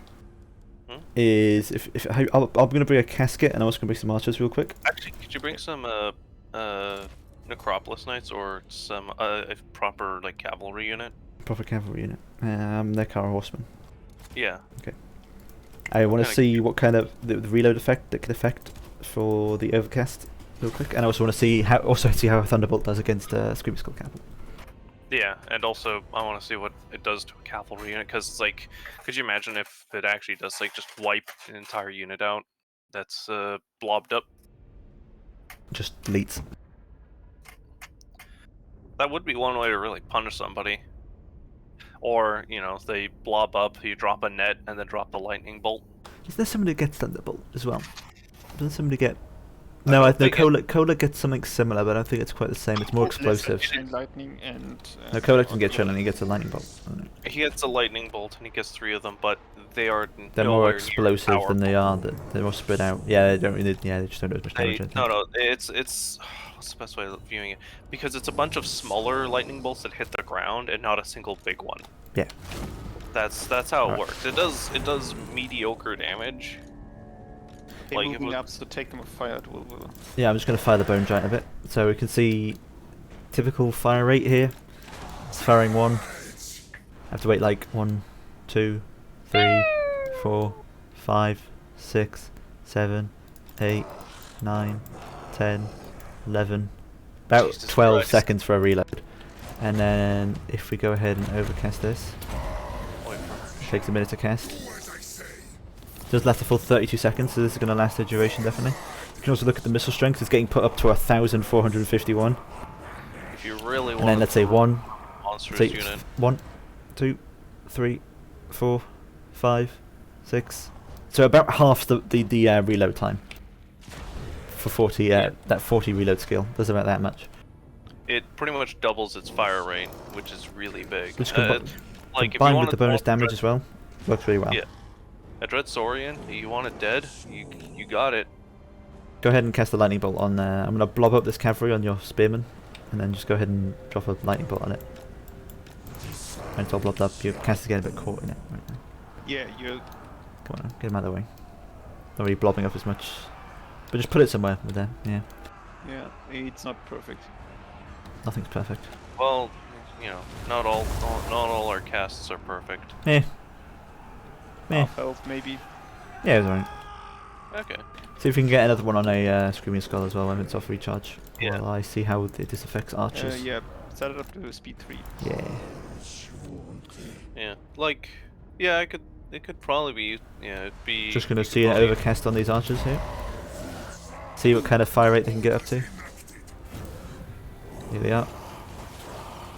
Just see how quickly. So there's a volley. Oh, there's another volley. Yeah, that is a lot quicker reload time. Firing off like a volley every 3-4 seconds. If you ever wanted to punish a Bretonian player for bringing peasants, This is how you punish it. Whereas just flagellants are getting punished enough from volleys of this fire. yeah, look how fast they're dying. Not, it does also slightly increase, 30 up to 39 missile strength is definitely nothing to gawk at. Huge amount of damage there. So this can definitely be very useful if you have the right range units and you can make full advantage of them. Very powerful spell. Go ahead and Yeah. hit him with a lightning bolt if it's off recharge. Okay, normal lightning bolt for now. Mhm. I'm gonna On the aim scream for skull. one to your right, and I targeted specifically the artillery piece because that's what you want to Yeah. kill, not the crew. You should take So out yeah, the model. yeah, dead. Yeah. Taken out. So how much wins magic is that again? 10 base? 6. 6 That's base. 6. 6 Yeah, wins magic 6 to take base. out an artillery base. Pretty good. Pretty average. Like, honestly, if I had the Lore of Heavens as Chaos, I'd fucking use it. Yeah. Pretty good for the sniping. Because Fireball is way too unreliable to take out artillery pieces. Here we Hex going in here. Shutting down the melee defense to 2. Just for the fun of it. What? Comet. Comment on that. See how Comet does against artillery. Let's see. It's probably gonna. I say wonder if it it's kill a take model. out. I wonder if it. No, yeah, it doesn't. it'll The kill way the- it hit in like the kill worst model. place. If it had it a bit more to the back, it probably could. If you had targeted it right on top of the crew, you I could have just actually killed them. targeted the middle of the two. Yeah, the Yeah, middle you, of the middle- two. you targeted the middle of the 2 artillery models as opposed to So- the crew. If you went straight for the crew, you probably could kill them. Confirmed. Comet does not kill artillery. Confirmed. There you go. A comet won't, but a lightning bolt will. Yeah. Is this an overcast or a Wait. regular? Regular, is it? Normal. Yeah, it's there. Decent. There you go. All right. Yeah, so if you want to take out the crew, take Comet. If you want to take out the artillery, it's Take the lightning bolt, which is cheaper. So. Yeah, and Lightning Bolt seems to have a fast cooldown too. Like you're able to pop a second one.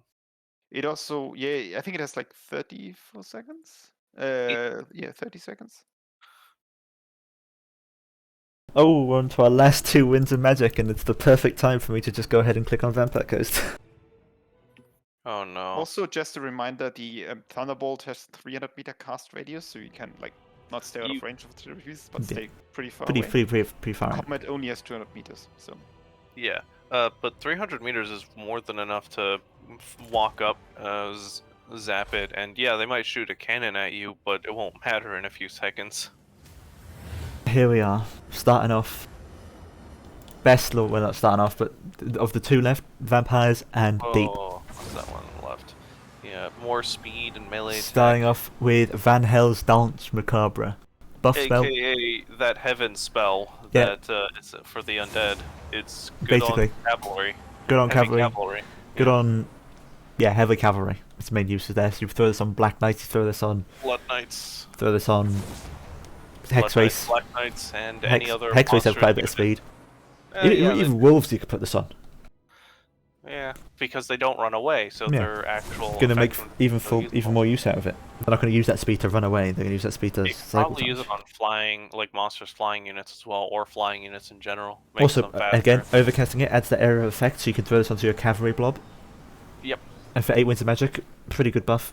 Unfortunately, with the case of it, because with all vampire lords, you typically really don't want your lord to take damage, so miscasting is But especially punishing sometimes. Most of them tend to have some form of regeneration. Generation, which helps quite a bit, yeah. Not to mention it is a healing Yeah. lore in itself. Mhm. But yeah, again, Grey Spell, 4 Winds of Magic, we're taking. Invocation of Nehek. The big Arguably boy, the big best daddy. spell in the game. Yep. Single Yeah. target at base, 18-second duration. That doesn't really matter so much as this. It can only target undead, only specific to like. No, I don't think that really means any They effect need the because they're all undead undead. trait They need the or it undead will set. not work. If you have some living allies, or if you have something that isn't undead, basically, they won't work against it. Yep. But the main effect is it is a healing spell that also regenerates commands. For twice the healing of an Earthblood, at base at least if you're targeting one target, it also resurrects dead combatants, so you no longer have to worry about targeting on entities, small entities and such. Yeah. Because you're either that always or- going to get that healing out. So long as they're not like at their health cap, you're always going to get that much healing. No matter what. And you're going to resurrect models. Yeah, you can use it on monsters. You can use it on infantry. It's good. Use it's it on good cavalry, for you can use it everything. on literally anything you want to. 6 Winds of Magic as well is really Buy good. now for $9.99. But even Um, more use comes out of it when you overcast it. Where it affects, I think, what, up 4. to 4 The same as units, and- Earthblood. But the thing is, unlike being affected over an area, or Mhm. causing the healing to go across the area, each unit affected has its own 800 health that it gets. Yeah, which when times up by 4, that's Is 3,200 healing. For 12 Winds of Yeah. Magic. It is absolutely disgusting, because if I remember correctly, an upgraded Earthblood just spreads the healing Yeah. out to everyone. Yeah. So, and you're not Only- resurrecting dead commands. Yeah. So yeah, this is probably the best spell. An overcasted Invocation of Nehek can switch games in a Yeah. heartbeat. Say you're at the end of your tether, you've got like 2 Blood Knight units left, and your Lord, and they're all really low in health. Overcast it, all of a sudden your 2 Blood Knight units are over half health, and they're all up to strength, and your Lord is also healed up as well. Because it's 800 healing. 800 healing. Which is only like 400 less than a full regrowth.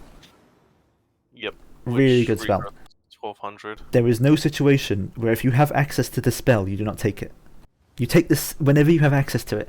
You take it. You take a Lore of Vampires just to bring this spell. Yep. No other. Well, and then there's the other spell you would usually bring. Which if, even more, yeah. We're not even getting on to Raise Dead. We're just talking about Invocation right now. You bring Yeah. the spell whenever you can. There's a reason that all like the find all it- the people that can't get access to this as a lore, so basically Lore of Deeps, aren't brought because this is too good. Also, I should point out something really funny. Cannot use if leadership is broken. Mm-hmm. A thing that never happens. No, but it can sometimes happen if you're dealing with like a basic fleet captain, if you're bringing like Luther Harkin, but generally your lord is going to have so much leadership they're not going to be breaking, so this isn't going to be a problem. Yeah. Nothing's going to be breaking in the vampire count in terms of generals until it's like on 2% HP, by which point it's basically already dead. Okay. What So yeah, about some Insanely good spell, but onto another really insanely good spell. Raise zombie Dead. boys? 4 Winds of Magic, you get 7 of these and you can summon a unit of zombies. It And doesn't if you upcast sound that it, good it's because skeletons. yeah, if you have a cast it becomes skeletons. Although it is a smaller unit, I think both of them aren't a full unit of zombies. It's only like 90 models, I think. But a free unit is still Yeah, a a free unit. And while as a summon, you don't typically think it's very good because you typically want summons to be quick damage dealing. This is the complete opposite. It takes more of the clan rat approach of it just being something to tie down. Except for it's better than clan rats because these won't run. And they have more HP. And they spawn just straight from the ground as opposed to a tunnel. Yeah, and have to muster out. Yeah. Which can instantly delay models as soon as it goes down. Also, the casting itself is way quicker. To protect the lord. Like if you have a cavalry unit coming it's got towards insane you, amount of uses. Throw this on some. Throw this on artillery piece. Yeah, artillery piece can't fire anymore. Throw this on a ranged unit. Ranged unit can't fire anymore. Throw this in front of a cavalry charge. It eats all the charge bonus, and also reduces the vigor of the unit. You throw it behind the cavalry unit to trap it into your formation. Yep. You throw it. It's anywhere to trap a formation. You throw it behind a unit to apply because don't forget these are still zombies. They're still applying fear.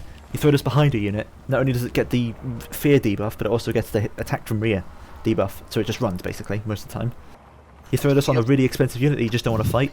My favourite use of this is you just throw it on a footlord, and the footlord can't do anything because it's been tied down by zombies forever. Throw this on Gotrek. Gotrek can't do anything. Gotrek's stuck. Gotrek can't move. You've buried Gotrek in corpses. I think there's only a few lords that can just fight their way out of zombies really quickly. Yeah, but even then it's like few and far between, and it's only like specific like monstrous or more splash attack focused lords. Yeah, more splash attack focused. The duelist lords would they just can't move. Yeah, they're just screwed. They're just stuck forever. They're just stuck until these zombies go away. Well, to be fair, the Skaven have their Verminous Valor, which is just explosion their way out. But even then, it's like, I'll just throw some more of my undead chaff. Yeah, let's just throw more undead at them. I have more. It's not. This isn't it. Yeah. Overcasted becomes a skeleton unit, which can help more. Basically, you only really use this. You only really use the skeleton overcast if you like want to throw it on a ranged unit, more or less. You want to throw it on because I think they actually have less HP. They just do more damage. So you throw this on like your missile unit, so you actually kills it. Yeah, they have more melee attack and defense and do more damage than zombies do, which makes them for those situations, able to kill stuff. Yeah, for those situations where like you're summoning something behind the enemy, so you actually want to do damage as opposed to just tying down. On artillery or something. Or like artillery or an archer unit. And because most vampire casters are flying, that means you can just fly over and drop a zombie summon. Yep. So yeah, you take a vampire caster because of these two spells. Honestly, the rest of the spells probably aren't even worth talking about, but we will do because that's my job here, so we'll go ahead. But these two spells you always bring. If you're not bringing these two spells, you're doing something wrong. These are really good. Really insanely good spells. Now for the other ones, Gaze of Nagash. A pretty decent Winds of Magic Missile as well. Shouldn't be understated that this does a really good amount of damage. Laser eye beams. I think base, it's basically a stronger fireball that travels way quicker. Yeah. And it's the same Winds of Magic, so it is more on the expensive side for a Winds of Magic magic missile. Well, to be fair, Fireball is 8 Winds of Magic, so yeah, it's also cheaper than Fireball. Oh, it's cheaper than Fireball, yeah, and it's faster moving. Yeah, it just doesn't come with the explosion, basically. Yeah, but the explosion is kind of redundant because the only time you'd use that is at a high angle, which most factions with fire magic wouldn't want to put their valuable firecaster in the sky to be shot to pieces. Mm-hmm. But overcasting it, I've seen an overcast. It's quite. This does a lot of damage, basically. An overcast Gaze of Nagash can delete a caster. If we're talking about a basic hero caster on a horse, this does about that much damage. It will instantly kill one of them, which can be quite funny for you to immediately kill the enemy caster at the very start of the game. Although it does have its situationalness, of course, because it is only really good against those single targets that you want to delete immediately. I don't know how well it performs against. I don't think it does very much to artillery pieces. At least it isn't worth it because you could just summon zombies on it instead. But it's a very powerful magic missile. If it had access, if this magic missile was in any other lore of magic, it would be brought all the time. It would be every single time. The only problem is it's in this lore of magic, and so it has to compete with these two spells. Not that it's a bad spell. In fact, it's probably one of the best magic missiles in the game. Yeah. But it's sort of out of place in terms of the factions it's in, because vampire counts, the Lord's going to do enough sniping. You can kill their artillery with bats. In Vampire Coast, you just use guns and cannons instead. You don't really need Gaze in Nagash. You also have usually access to Spirit Leech, so you can just Spirit Leech an opponent to death if you want to. Yeah. Like this does more damage, like way more damage than a Spirit Well, Leech. but technically, you can Spirit Leech Leech is them cheap. first, because Spirit Leech them first, and then you hit them with Gaze and a Gash after. Yeah, good point. Shoryugul can get access to both spells, so you Yeah. can just hit him with both. Why not both? I mean, you're going to kill them if you overcast a Gaze and Lagash. It was quite funny. I think I was up against a Dark Elf caster, and it just instantly deleted her. Instantly killed her. Rather, because just all the missiles made contact. But we'll take a look at those exact damage values when we get into the practice. But yeah, really strong magic missile. Curse of Years.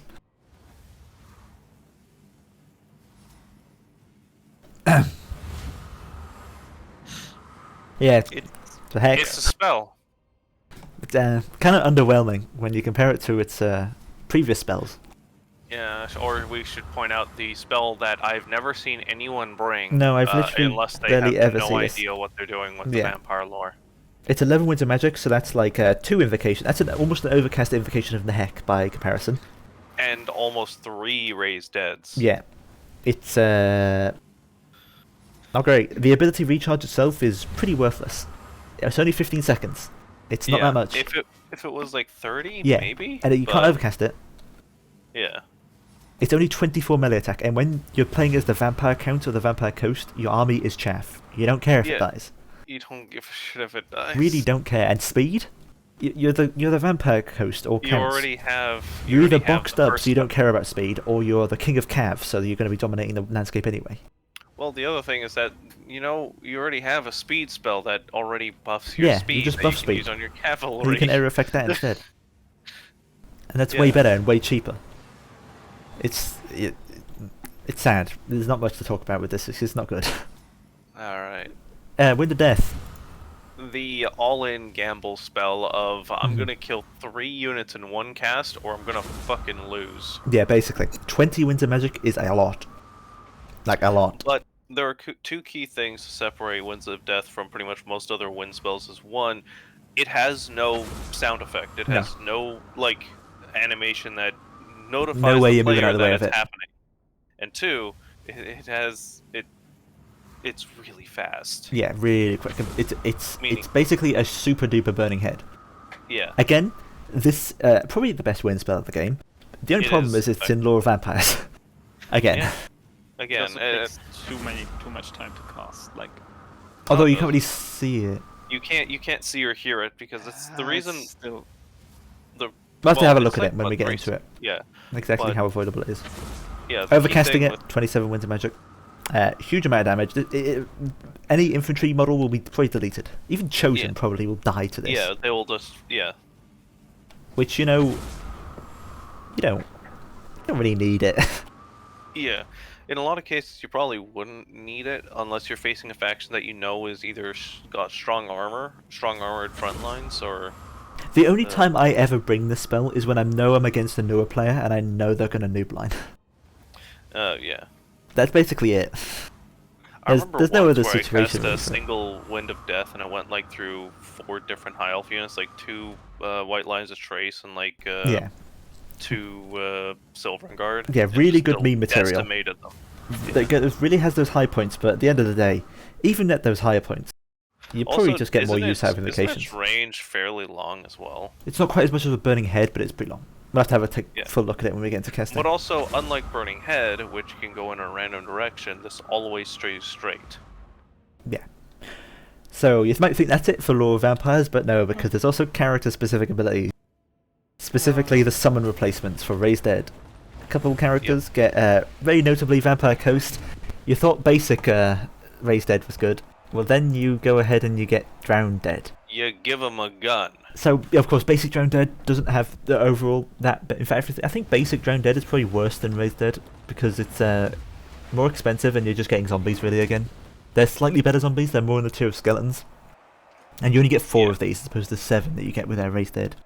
And there's a bit more of a casting time to them as well. I think Raised Dead happens in literally a second. This takes like 3 seconds to fire off.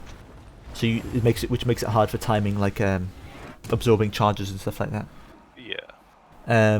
But the main power of Drowned Dead comes into when you're overcasting it, and you get Pirate Gunnery Mob, which is really good, it turns out, because it's a lot of damage. Yeah, you get to shoot stuff, and they get to sit there and shoot, and as long as they're shooting, they're getting value. Period. Which is always going to work out, basically. You always want a gunnery mob unit. You summon it in the back line, you shoot them in the back. You see a large target, you shoot it. And the best part is if they're going after it, then it's working its job as a summon. Because it's distracting an enemy unit. And it can still shoot sometimes. Yeah, it can still shoot in melee as well sometimes as well, because it just can. Really good spell. Next really, one really good is, spell. I think, the Crypt Ghoul ones, which is... Yeah, next one is the Crypt Ghoul, Command of the Unliving. Which is the one unique to the Strigoi Ghoul King and the Bloodline Strigoi as well. Which, being able to summon Crypt Ghouls is pretty good. Pretty good, yeah. They're pretty tough, pretty good units. You're basically changing out the fact that it's chaff for the fact that it's a damage dealer now. You're not so much using it as a chaff unit as much as using it as an actual summoned unit now. You're throwing it in the back line, they'll really chew through archers and just throw it into a counter to charge into the enemy back line. You just summon them behind them. And they're really good damage dealers. Really good overall. And the best part of it, my favourite part of this spell, is you overcast it and it summons Crypt Horrors instead. Which is really good. It's basically like summoning a unit of Unbreakable Trolls. For 16 winds of magic, that's pretty good. Yeah, which will wail on everything and anything in its AoE. Yeah, you summon it behind the enemy unit, you summon it just in your infantry line so that it supports the infantry, you summon it, and not to mention they have armor piercing attack, so you could just summon them into cavalry if you want to, or just into some armored unit. Because they're a summoned unit, you don't really care if they die. A cavalry unit, like they come in to slam into like your expensive infantry, and then you just sandwich them in between a really bad place. And an angry Strigoi Lord that's going to land on them very quickly. Again, it is 16 winter magic, so this is its main downside is it's more expensive, so that means you're not getting as many invocations off as you would normally would. There's also the casting effect, which is we'll talk about in a minute, but it's basically the same as nehekhara one. So again, expensive spells are generally frowned upon for that regard, but it's a nice spell. If you're bringing the Strigoi Lord, it's probably worth taking. It's always worth taking. Although it is again a blue spell, so it's going to cost more gold wise as well. Yeah. Now on to one of the least used probably spells. Not because it's particularly bad. In fact, it's all right. The only problem is it's tied to a very specific lord that is painfully below average. Hermangorst. Yeah, Helmengorst. So this is it summons a unit Graveguard instead of zombies, which is really strong. good. Really good. Summoning a unit of Graveguard. It's probably like the highest tier thing you can summon. In any kind of summon, I think. Well, there's Cygors and Manticores. High stats, basically high everything. everything. Yeah, really good melee attack. You drop that in the back line of any army, and it's going to cause them a lot of trouble. It's going to kill, it's going to murder a backline. It's going to kill archers really quickly. It's going to kill cannon crew really quickly. It's going to just kill every infantry really quickly because Graveguard have anti-infantry. So it's pretty strong summon overall. I think overcasting it gives the White King. I don't think I've actually ever used that. What? I didn't even know you could. I remember it, but I don't think I ever actually summoned the White King with it. I think I used this in Warhammer 1. Any good? No. No. Oh, there you Does the White King even have? Hang on a second. Also, look at that. I mean, it's an overcast. It was good when the White King was like, he didn't die. Ah. Oh, no extra magic. Yeah, no used. extra power cost for the overcast. It's literally another version of the spell. You basically choose, do I want to summon a Graveguard or do I want to have a chance at miscast and summon a White King? Now, what is a White King good for? Probably basically just holding down, which you don't really want in a summon. White King doesn't really belong as a summon. I say its only real good use would be... Oh, it depends if it's summoned on a horse or not. No, I don't think it is. It's definitely summoned on foot. Yeah. If it was on a horse, then it would probably be useful for taking out like casters or something. You drop it in the back line, chase down take a out a caster or something, yeah. But as it stands, you're just summoning it for the Graveguard, I think. Yeah. But I think that is it in terms of lore of vampires. Best lore in the game, in my opinion. Yeah. Let it all be known, this is all the opinion of Willow. Anything that sums the stand is just the opinion of mentors. This is a subjective point of view. Should we do this real quick? Because we're running out of Shaggoth time. and Chosen and shit. What do you mean? Yeah, test the lore in game. Oh, before yeah, the yeah. deep lore.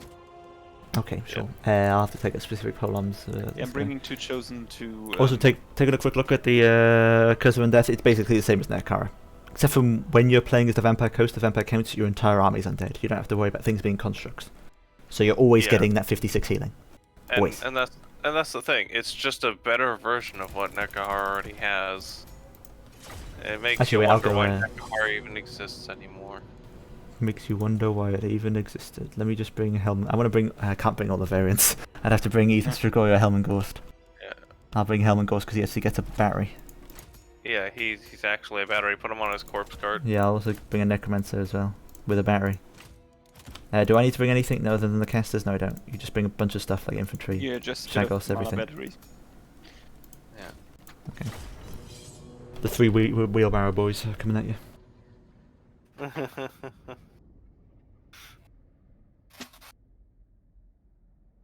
Ooh. Where's the next? Lore Deep. What an underwhelming lore to cover after Vampires, eh? I so wish it was good. Well, granted, there was that one mentor session where I brought in a replay where I beat someone using Herman Gorst, which was really funny. Yeah, Herman 'cause he was Gorst sitting on his cart, just probably rolling does have around. his uses, to be fair. I don't think he's He as bad does, as he used to like, be. He's a lot well, cheaper now no, as well. we figured out that he can actually be pretty useful because of how much regeneration he can pour out on allied And for how units. cheap he is as well. Yeah, it's a mixture. You can get him of, as a cheaper Mortis engine, basically. yeah, a cheaper Mortis engine that pours out, I think, like 8 to 12 healing per second, which So is insane. first of all, Overcast, Gaze in the Gash, firing it at Kolek. Wait, let me stop him. Oh, wait, let me. For the knights, with haste. So let's see how much damage this does. I think it does a lot. I'm pretty sure it's almost all armor piercing, but we'll see how much it does. So he's at 6,400. Okay, a couple missed. Once, Yeah, that's an issue with the spell. Yeah, there's an There's issue with the spell, some projectiles miss. that is I think it sometimes does missed. I'm appear to gonna go scale with blue armor. circuit. They only did 500 damage. That was an Overcast as well. yeah, because it missed like half Maybe of they've its scaled that missiles. down. I think even more than half missed. Like I saw a lot of like. Try just a regular cast then. Yeah, regular cast, firing at Kolek. He's at 5,969. That all hit. That was not an Overcast. And that did what, like 450 damage? Yeah. Yeah, roughly. It's not really worth it. Overcasted, firing it directly at Kolek again. Don't worry, I have 3 batteries here. I've got magic for days. Okay, that was a bit. That was like 1,200. That's basically what I did to one of the casters. There Except we for go. because I'm pretty sure it does do way more depending on the armor of the But target. it also points out that it's good at high angles, so it's assumed that you're shooting from a high angle. Yeah, like with a flying lord or something. shooting down at your target. Swiftly. But now let's take a look at a Wind of Death through some Chosen. Yep. You'll also take a look at how does it look on your end, Lycus? Because I'm about to summon it on the far right end. See if you can see it. To see how quickly it looks. Takes the cast. Okay, there you go. Yeah. Can you see that? I mean, I'm not dodging now, but Can you see it? yeah. You can see it though. Oh my! That swerved so terribly.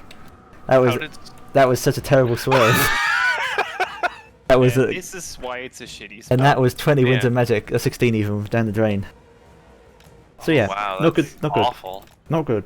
Occasionally you Why get the did they- mean why moments, did but they not there. Wind of Magic able to veer like that for how much it costs? That is, I didn't even realize you could veer that much. I mean, I still remember using it 1-on-1 against Empire. I think it absolutely deleted it, but Time's changing. No, not the aspiring champions. Anyway, put on fast forward real quick so I can show off some of these other spells. You do. I'd say the White King Summon would be better as maybe once or twice per battle ability rather than an upcast. Just make the Great Weapon Graveguard and not upcast Yeah, instead. or is there a higher tier of? Oh, Stunsman. Maybe make it a Stunsman summon. Camel's ability then. Yeah. Set it to 3 speed. It would literally be Kimler's ability at that point. Triple speed it, Lycus. Are we waiting for Gorst to fucking die? No, I'm waiting for my recharge and berries. I honestly think Ghost is gonna win this fight. Yeah, he probably is. This the amount of healing here, even when he's killing Yeah, himself with this. He's just. Also, I'm gonna throw down a Yeah, summons. the amount of Put regeneration. it, actually, I'll put it play. Just keep your vote on 3 speed. Okay, I'm gonna throw. See how quickly it summons. 3 second summon. Not very much sign of it, and then boom. Now it does take a minute for them to get up as well, which you have to take in consideration. But here we can see Graveguard getting up, and Graveguard stats. Well, right now they're being buffed because they're near these things, but they're anti. They have how much bonus versus infantry do they get? Is it 6? 8. Yeah. 8 bonus versus infantry. So again, these would work really well in the back line. Work out But yeah, really nicely. I did not expect Winds of Death to veer that much. Yeah, that was bad. Those are Overcast really of bad. Van Helsed That down kind to of the invalidates everything we said. It's like, yeah, never bring Winds of Death to Worthless. Yeah, it's bad. Yeah, I did want to see if I can get it. Well, So I you can guess that is relevant to what I said. You're rolling the dice and seeing if you win in one spell swoop. It is done. But you can just see how much. I mean, you can't really see it because these things have regeneration and all the regeneration that's going on right now. But the amount of healing that's probably been going on, there's so much healing calculation because of the overall cast effect, invocations in the heck, the regeneration from the corpse cuts. Vampires just like healing more than anything life related. You could probably summon a unit of zombies. Oh yeah, some units just to show how quickly it is, because like boom. Oh, it does still have a 3-second cast. It's still really quick. Because boom, just right there, instantly. Just having a zombie summon just pop up like that is really effective in some situations. Yep. All of it just worked out really well. I like how long it's taken Kolek to kill Helman Gorst. Yeah. He's actually not even hitting him. I can't hit him. He's not even attacking. He is getting, how much melee defense does he have? He has 49 melee defense. That's a lot for a wheelbarrow. Yeah, for an old man, fucking wheelchair. Also, I've used battery like 3 times on these necromancers. They're still up for health because of their healing. Although Gorst is dead. Damn, that's it. It took so long for you to kill that guy. I wonder if I can just fire off. That would probably not been worth it. Like Fire off gazes point blank. Double necromancer battery plus Gorst is actually Where did that go? hilarious. How did that miss? I just went through him. I just phased through him. Just took out Phased the through. dwarven architecture. Well, that's it for Lore of Vampires. Yeah, I'm pretty sure there was a stat. There were 2 statues before. Now there's only 1. But you see why Vampire Lords are so insane when you get access to that sort of Lore of Magic, and then you pair it with an insanely good melee Lord as well. Yeah. Or in the case of Herman Gorst, with so much regen, Yeah. you don't know what to do with it. And also, they're also it's so cost efficient as well that you'll cast stuff for days, but have so much more of an army rather than, you know. Yeah, so much healing. Concerning the healing and like the both of my together the aspiring champions almost accrued more than 2,000 gold value. And Yeah. you saw they basically did 0 damage. Like they just healed to all of that damage. They just don't care because you have the healing from Master of the Dead. You have the healing from the Curse of Undeath. I'm pretty sure Gorst has regeneration. Yep. No, he doesn't. And Oh, he does. Yeah, he also has regeneration as well. he has regeneration, so he heals for 12 HP a second. Oh, and he also has Unholy Lodestone as well. So that's how much is it? That's 4. That's 10. 10 HP per second. 10 That's 100 HP in 10 seconds. Yeah. So basically, A lot. I mean, Helman Gorst is worth almost 2,000 gold. So like, I killed Helman Gorst technically once, but he just Yeah, yeah. He just came back to life because he Undead don't care. regened through it. Well, we've covered Lore of Vampires. I think it's pretty self-explanatory to say overall, Lore of Vampires is just a lore you take. You just take it. There's nothing special about it. You just take it, and you take 2 very specific spells. Now on to Depths, Lore of the Deep. Starting The off, depressing one. so it should be noted, Lore of the Deep is a unique lore only to Vampire Coast. Did anybody else get it in the tabletop? Is anybody else ever going to get it, do you think? Probably not. Probably just going to be these guys. Who knows, maybe. Honestly, I would be confused if, like, given the fact that Norska does sail on boats everywhere. Norska could get someone it, would yeah. Yeah, like, someone should be able to use At least the some Lore of the Deep, spells. or I at least feel like a some of the special spells should character. be like split it out a little bit. Like I can see, Yeah. like Tide Call should definitely be used by like at least High Elves. Yeah. High Elves especially should be using like Tide Call and stuff. Or, Betonia, like, Betonia. maybe- I mean, Borderlow has Yeah, Trident of has an Waterman. Aquaman, yeah, with his trident. Anyway, look, talking about the spells, Spiteful Shot is a buff that Alberic. improves accuracy by 90 and imbues magical damage. Which is fucking nuts. If It you is a really lot think of about accuracy It allows cannons to cannons and mortars to snipe stuff easily. from their max distance. Yeah, it means even from their maximum Just distance, imagine, like just they're imagine 100% accuracy. deck gunners with this. You never miss a shot. I mean, they're Every already shot so hits. accurate, to be fair. Depending on Yeah, what you're firing and- at. But if you're like If you're targeting a firing at caster flying or some units, really small you're- target and you want to be taken out really quickly, Spiteful Shot works really well. Yeah, I wouldn't say it works so well as on mortars because sometimes you actually want to be missing a little bit with mortars. You don't want to be hitting the same spot and over again because usually you're killing whatever you're hitting. Well, here's the thing. If you're fighting an infantry unit, the units will go back into the gaps, so it's fine if it hits the same spot over and over again. Yeah. Now, it does also imbue magic damage to its melee hits as well. However, you can only target it if it has missile attacks, but that isn't so much of a problem for Vampire Coast because things like Necrofest Colossus, Rotting Leviathans technically have missile attacks. Oh yeah. So you can just imbue magic damage into a lot of different units. You want to be insufferable as well. You drop that on Big Bess, and she never misses. Yeah, never. Well, apart from the main problem with Bess is more. I feel like most of the time Bess only really misses because of how long it takes to travel. That the enemy can like change directions. Yeah. And then the calculation gets thrown off. But again, huge accuracy buff. But it should also be noted that it is sometimes taken just for its magical damage because Vampire Coast don't have the best sources of magical damage. Except Saris, which die. But yeah, 2 magical damage, so they have problems fighting other ethereal units. Ethereal units can be a bit of a problem for Vampire Coast. So a Spiteful Shot is sometimes just brought just for its magical damage. Overcasting it just makes it last longer, which I mean 72 seconds. A minute and 12 seconds is a long time. To shoot someone up 6 winds of magic. So it's alright, cheap grey spell. If you have the ranged units or you feel like you need magical damage, Overcast is bring it. 6 wins. 4 yeah, Overcast regular. 6, base is 4. Jesus. So pretty good, pretty decent. Yeah, throw it on artillery, throw it on your infantry, throw it on, I Whatever. don't know, goddamn Luther. Yeah, who knows? Do it on something. Tide Call. Another pretty decent, just cheap spell. 5 winds of magic. It's basically the same as in Wind Blast. But it also has a reduction to speed as well. Which can help a little bit, sometimes. Yeah. Because it does also reduce the, like them sort of getting back up because it knocks them over most of the time as well. You slow them down a bit there.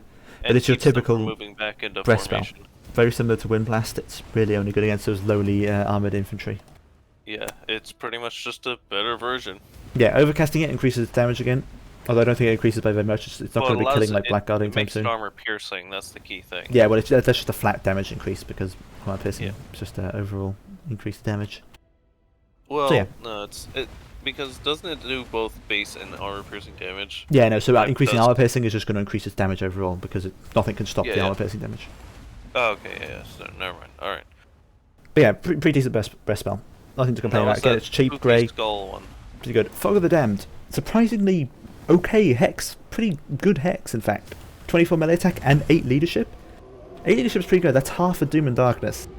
In an area of effect for 8 winds of magic. It's pretty good. And for especially a faction like the vampires, is going to be very useful because it synergizes with all the fear and terror they can bring. Not to mention also the chaff that they have to try and chew through. They're going to be chewing through it even slower. That 'cause of also that. has fear. You compare this to the vampire one, which was it? It was Curse of Years. 11 winds of magic, and it's affecting speed, which is way worse. Just overall, this is so much a better spell for cheaper. It's just a ton better. In every Fog of the Damned is a surprisingly pretty good spell. Overcasting it reduces it to 40 melee attack, which is a huge decrease. For 11 winds of magic, again, it's the same amount as this Curse of Years, and it's 32 second duration. This becomes a overcasted 35 seconds. It's just in every way this is better than that spell. And it's green, so it's even cheaper. Yeah, pretty damn good spell. I'd recommend probably if you're bringing Lore of Deep for some reason, then bring it. Then take Fog of the Damned. It's pretty good. Especially if you're playing like some sort of Vampire Coast heavy box, or where you're like specifically Holding down. using more melee focused units like Depth Guard and stuff like that. If Pretty you good. got a depth guard unit, yeah, it makes them invincible. Basically, effectively. put it around a Death Guard unit. Death Guard's going to take no melee damage. And next spell is a summon spell, Denizens of the Deep. It summons crabs. It's a crabs are very much like Cryptoras, so in that regard, this is just a better summon to that. Except from that, you have armor, so they're not going to be dying as quickly. But also because of like their model size and because of how much armor they have, they actually make them a really good holding unit as well. Yeah, they can sit and hold units. Or And their armor piercing. If you wanted to, you could summon it into a back line and have them charge in behind, because again, it's a monstrous unit, causes fear, and does it cause terror? No, just fear. So, yeah, just fear. But still gets the charge from behind and fear and all And that. it's a quick cast, and you get 2 of them. Just if you put this in like behind a unit or in the middle of a unit, the unit's not going anywhere. Not until the summon disappears, because of how much armor they have. They're not going to. I don't think I've ever seen this unit die naturally before it dies from its cast. Oh yeah, it's a green spell too, so Yeah. it's actually cheaper. Another really decent both spell. gold and mana cost. It should be noted that Lore of the Deep would probably be a really good lore if it didn't have to compete with vampires. Yeah. If it was like, again, if it was in Norska, it would probably be brought a good chunk of the time. Yeah, because it's just a good. It's a decent spell. Like Yeah. Denizens of the Deep, Fog of the Damned, even Spiteful Shot would be pretty good for Norska in some regards. Hell, all you'd really is like if you don't want them to have undead, just like replace Denizens of the Deep with fucking Ripper Patrols or something. Yeah, something like that. Yeah, Denizens of the Shallow. Yeah, Denizens of the Swamp. Of the Swamp. Oh, the Swamp. So yeah, pretty decent summon spell. Now, okay, this the next spell I can't really even argue for it. It's not that good. It's a very cool looking spell. Yeah, it you looks mean. really cool. It looks really cool. Looks awesome, but too bad it takes fucking forever to cast. And it does nearly no damage. Especially if a unit's moving out of it, because at only half the speed, it does not completely get rid of it like a Pit of Shades would, or like a anything else would. If you overcast it, you do no damage for a longer period of time. Yeah, because they've already moved out of it about 10 minutes ago. So it will look cooler for longer. That's nice. But it's a stationary vortex, so think Pit of Shades, but it doesn't pull them in, it slows them down, and it doesn't do as much damage as Pit of Shades. That's basically it.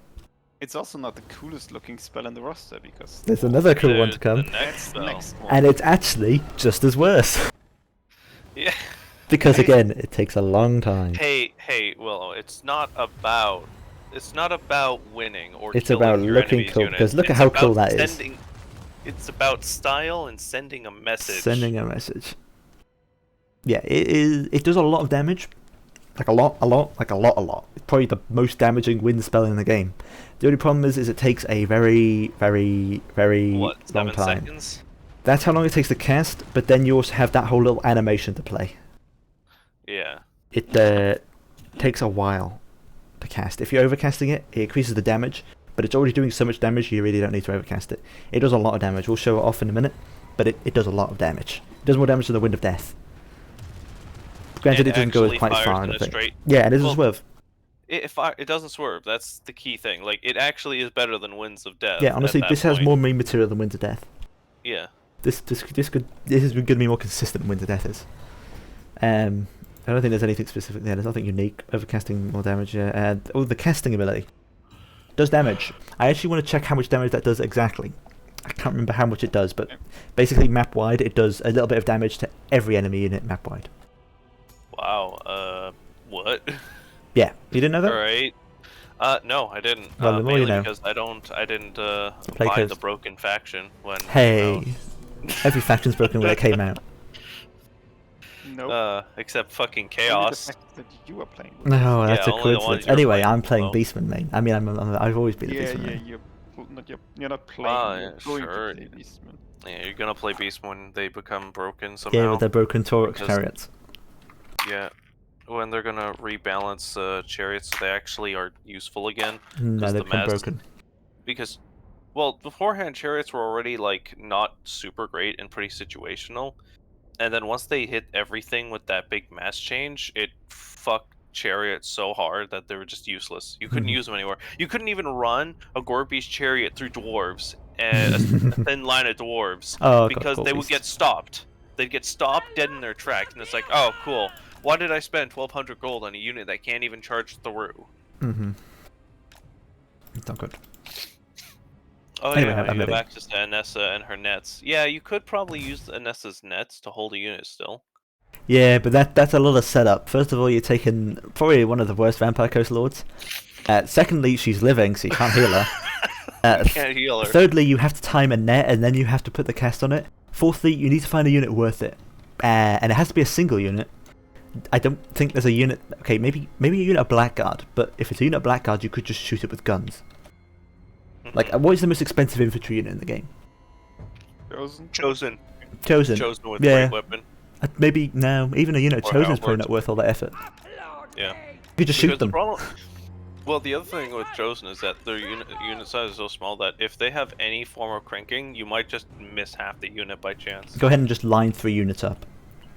Of anything, just anything. Just make sure they're exactly in line, and I'm going to Vangeist Yeah. Revenge them. I'm working on it. They're marching up to the besides the forest. Chosen to my left, so Yeah, I'll just wait till you stop. Yeah, turn it up to speed 3. You bring? I know. I thought you brought a. No, I just bought an extra one as a battery. So. Okay, let's see through the mirror guard. We'll take a look at this.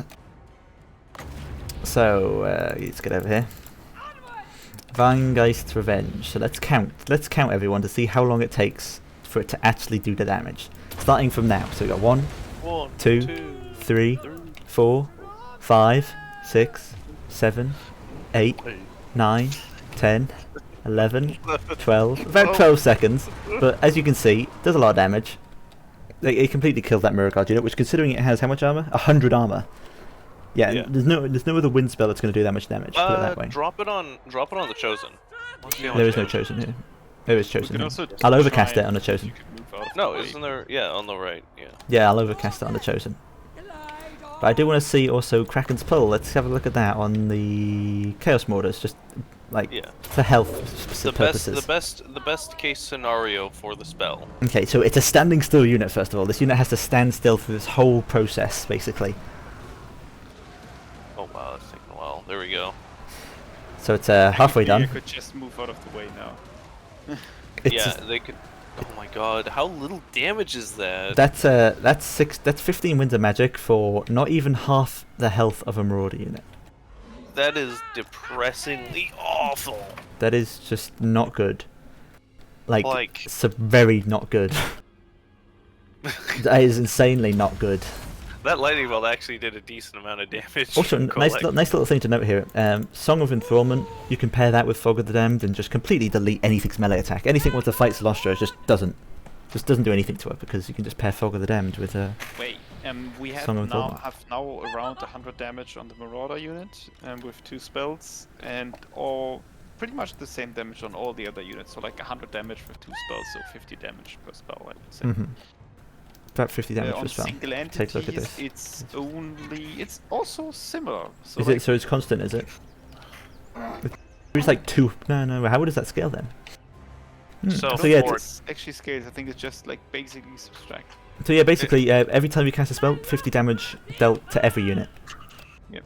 Which they don't have the cheapest spells, which is the problem. Like the only thing you can really be casting constantly is Tide Call and Spiteful Shot. Yeah, and that's probably the reason why. Because Also, Fog of the goddamn, Damned is alright as well. Yeah. Could you imagine just like casting like 8 4-cast spells and it's like, oh cool. Go ahead now. Let's read this up. Can you cast with the Vampire Fleet Captain? Just cast one spell. He has the passive as well, right? Yes, I believe Just so. cast one spell somewhere, then we get a because the Chaos Army is like reasonable large, so we get a basically a Cool. value I'll of show how much off value would that How much a Tide Call does. spell net you. Just if you don't do any value to the spell. So don't Don't hit, don't hit. Oh. Willow, you're so. Oh right, I see what you mean. Oh, I didn't understand. You didn't. I should just wanted to cast it somewhere Okay, else. anyway, just look at Vangeist's Revenge now. Damn Yeah. me. I'm sorry. I wonder if the boat does any damage when it comes up. I don't think so. No, I don't Might think as- so, because I think I moved the Chaos Marauder unit into the boat before it came up, and they took no damage. Ah, okay. How much is it? 22, I think. It's 22. Yeah, how much do you need? I need one more. I'll just speed it up briefly. Okay. Right, let's see. So this is an overcast. Let's see how much damage we can do. Yeah, let's see how tough the So the chosen speed isn't ones are. changed, but we'll see Yeah. just how long that takes. Another Let's see how much damage that does. So yeah, that deletes the unit of Chosen, that's for sure. Not even the first one actually. This next one got hit more than that one did. Yeah, I think it's Yeah. it always does damage for this more damage to the second unit than to the first unit. Yeah, the Yeah. first unit actually is still standing and probably could keep fighting for a long time. This one's basically gone. It still Yeah. has a lot of his model left, but that's been because it just delayed But I damage to guess everything. that's more of a testament to the fact that Chosen just don't die. They just have that much HP. Yeah. That's basically all the magic I got on me. you see the spell, you use it in campaign, you think, ooh, that's a really good spell, then you use it in multiplayer, and And your the guy opponent is like actually dodging. the sad thing is it's so slow that Chosen actually could just walk out of the way. Yeah. Because with their 26 speed. Come on, stand still with Philostra. What up? You could. I want How to. you want to do another lightning? The lightning bolt doesn't even do that much damage, considering she's ethereal. Ethereal? Or you want to put it in? Yeah, see, like they did nothing.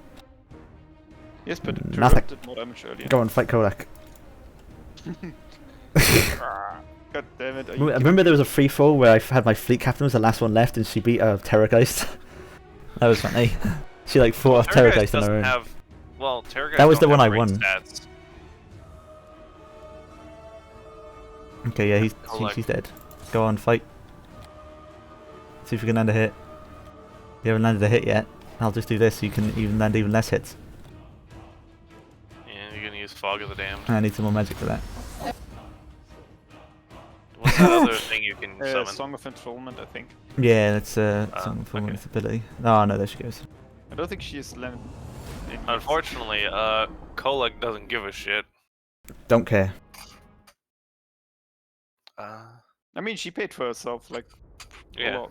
Yeah, that's mainly because there's two. The van you didn't move mainly. Yeah, yeah. That's the main reason. The Chaos Warriors were just so nice and just said, "Oh, you want to use your spells on us?" Yeah, for some Sure." reason, I think the Chaos player had a stroke halfway through the game, so Yeah. I just Vangeist revenged. Yeah. So yeah, there's Lore of the Deep. Not a bad lore all round, but again, you have to compare it to Lore of Vampires, which is infinitely better. Because two of the spells are never going to be used because one of them does absolutely no damage for a bunch of magic. Yeah, that's the other terrible. one does is too slow. a bunch of damage, but way too slow. And so these four spells are the only ones you should really consider, ever. Yeah, and they're also all 4 green spells, so they're actually cheap enough to bring. Yeah, that's basically it. That is it for today's Laws of Magic. Yes. How many do we have left? I mean, we'll go next week. We're going to be doing Beastmen. Beastmen, the Beastie Boys. But yeah, thank you all for watching. I'll be ending this recording and stream now. Thank you, and see you all next week. Goodbye. Bye. Bye.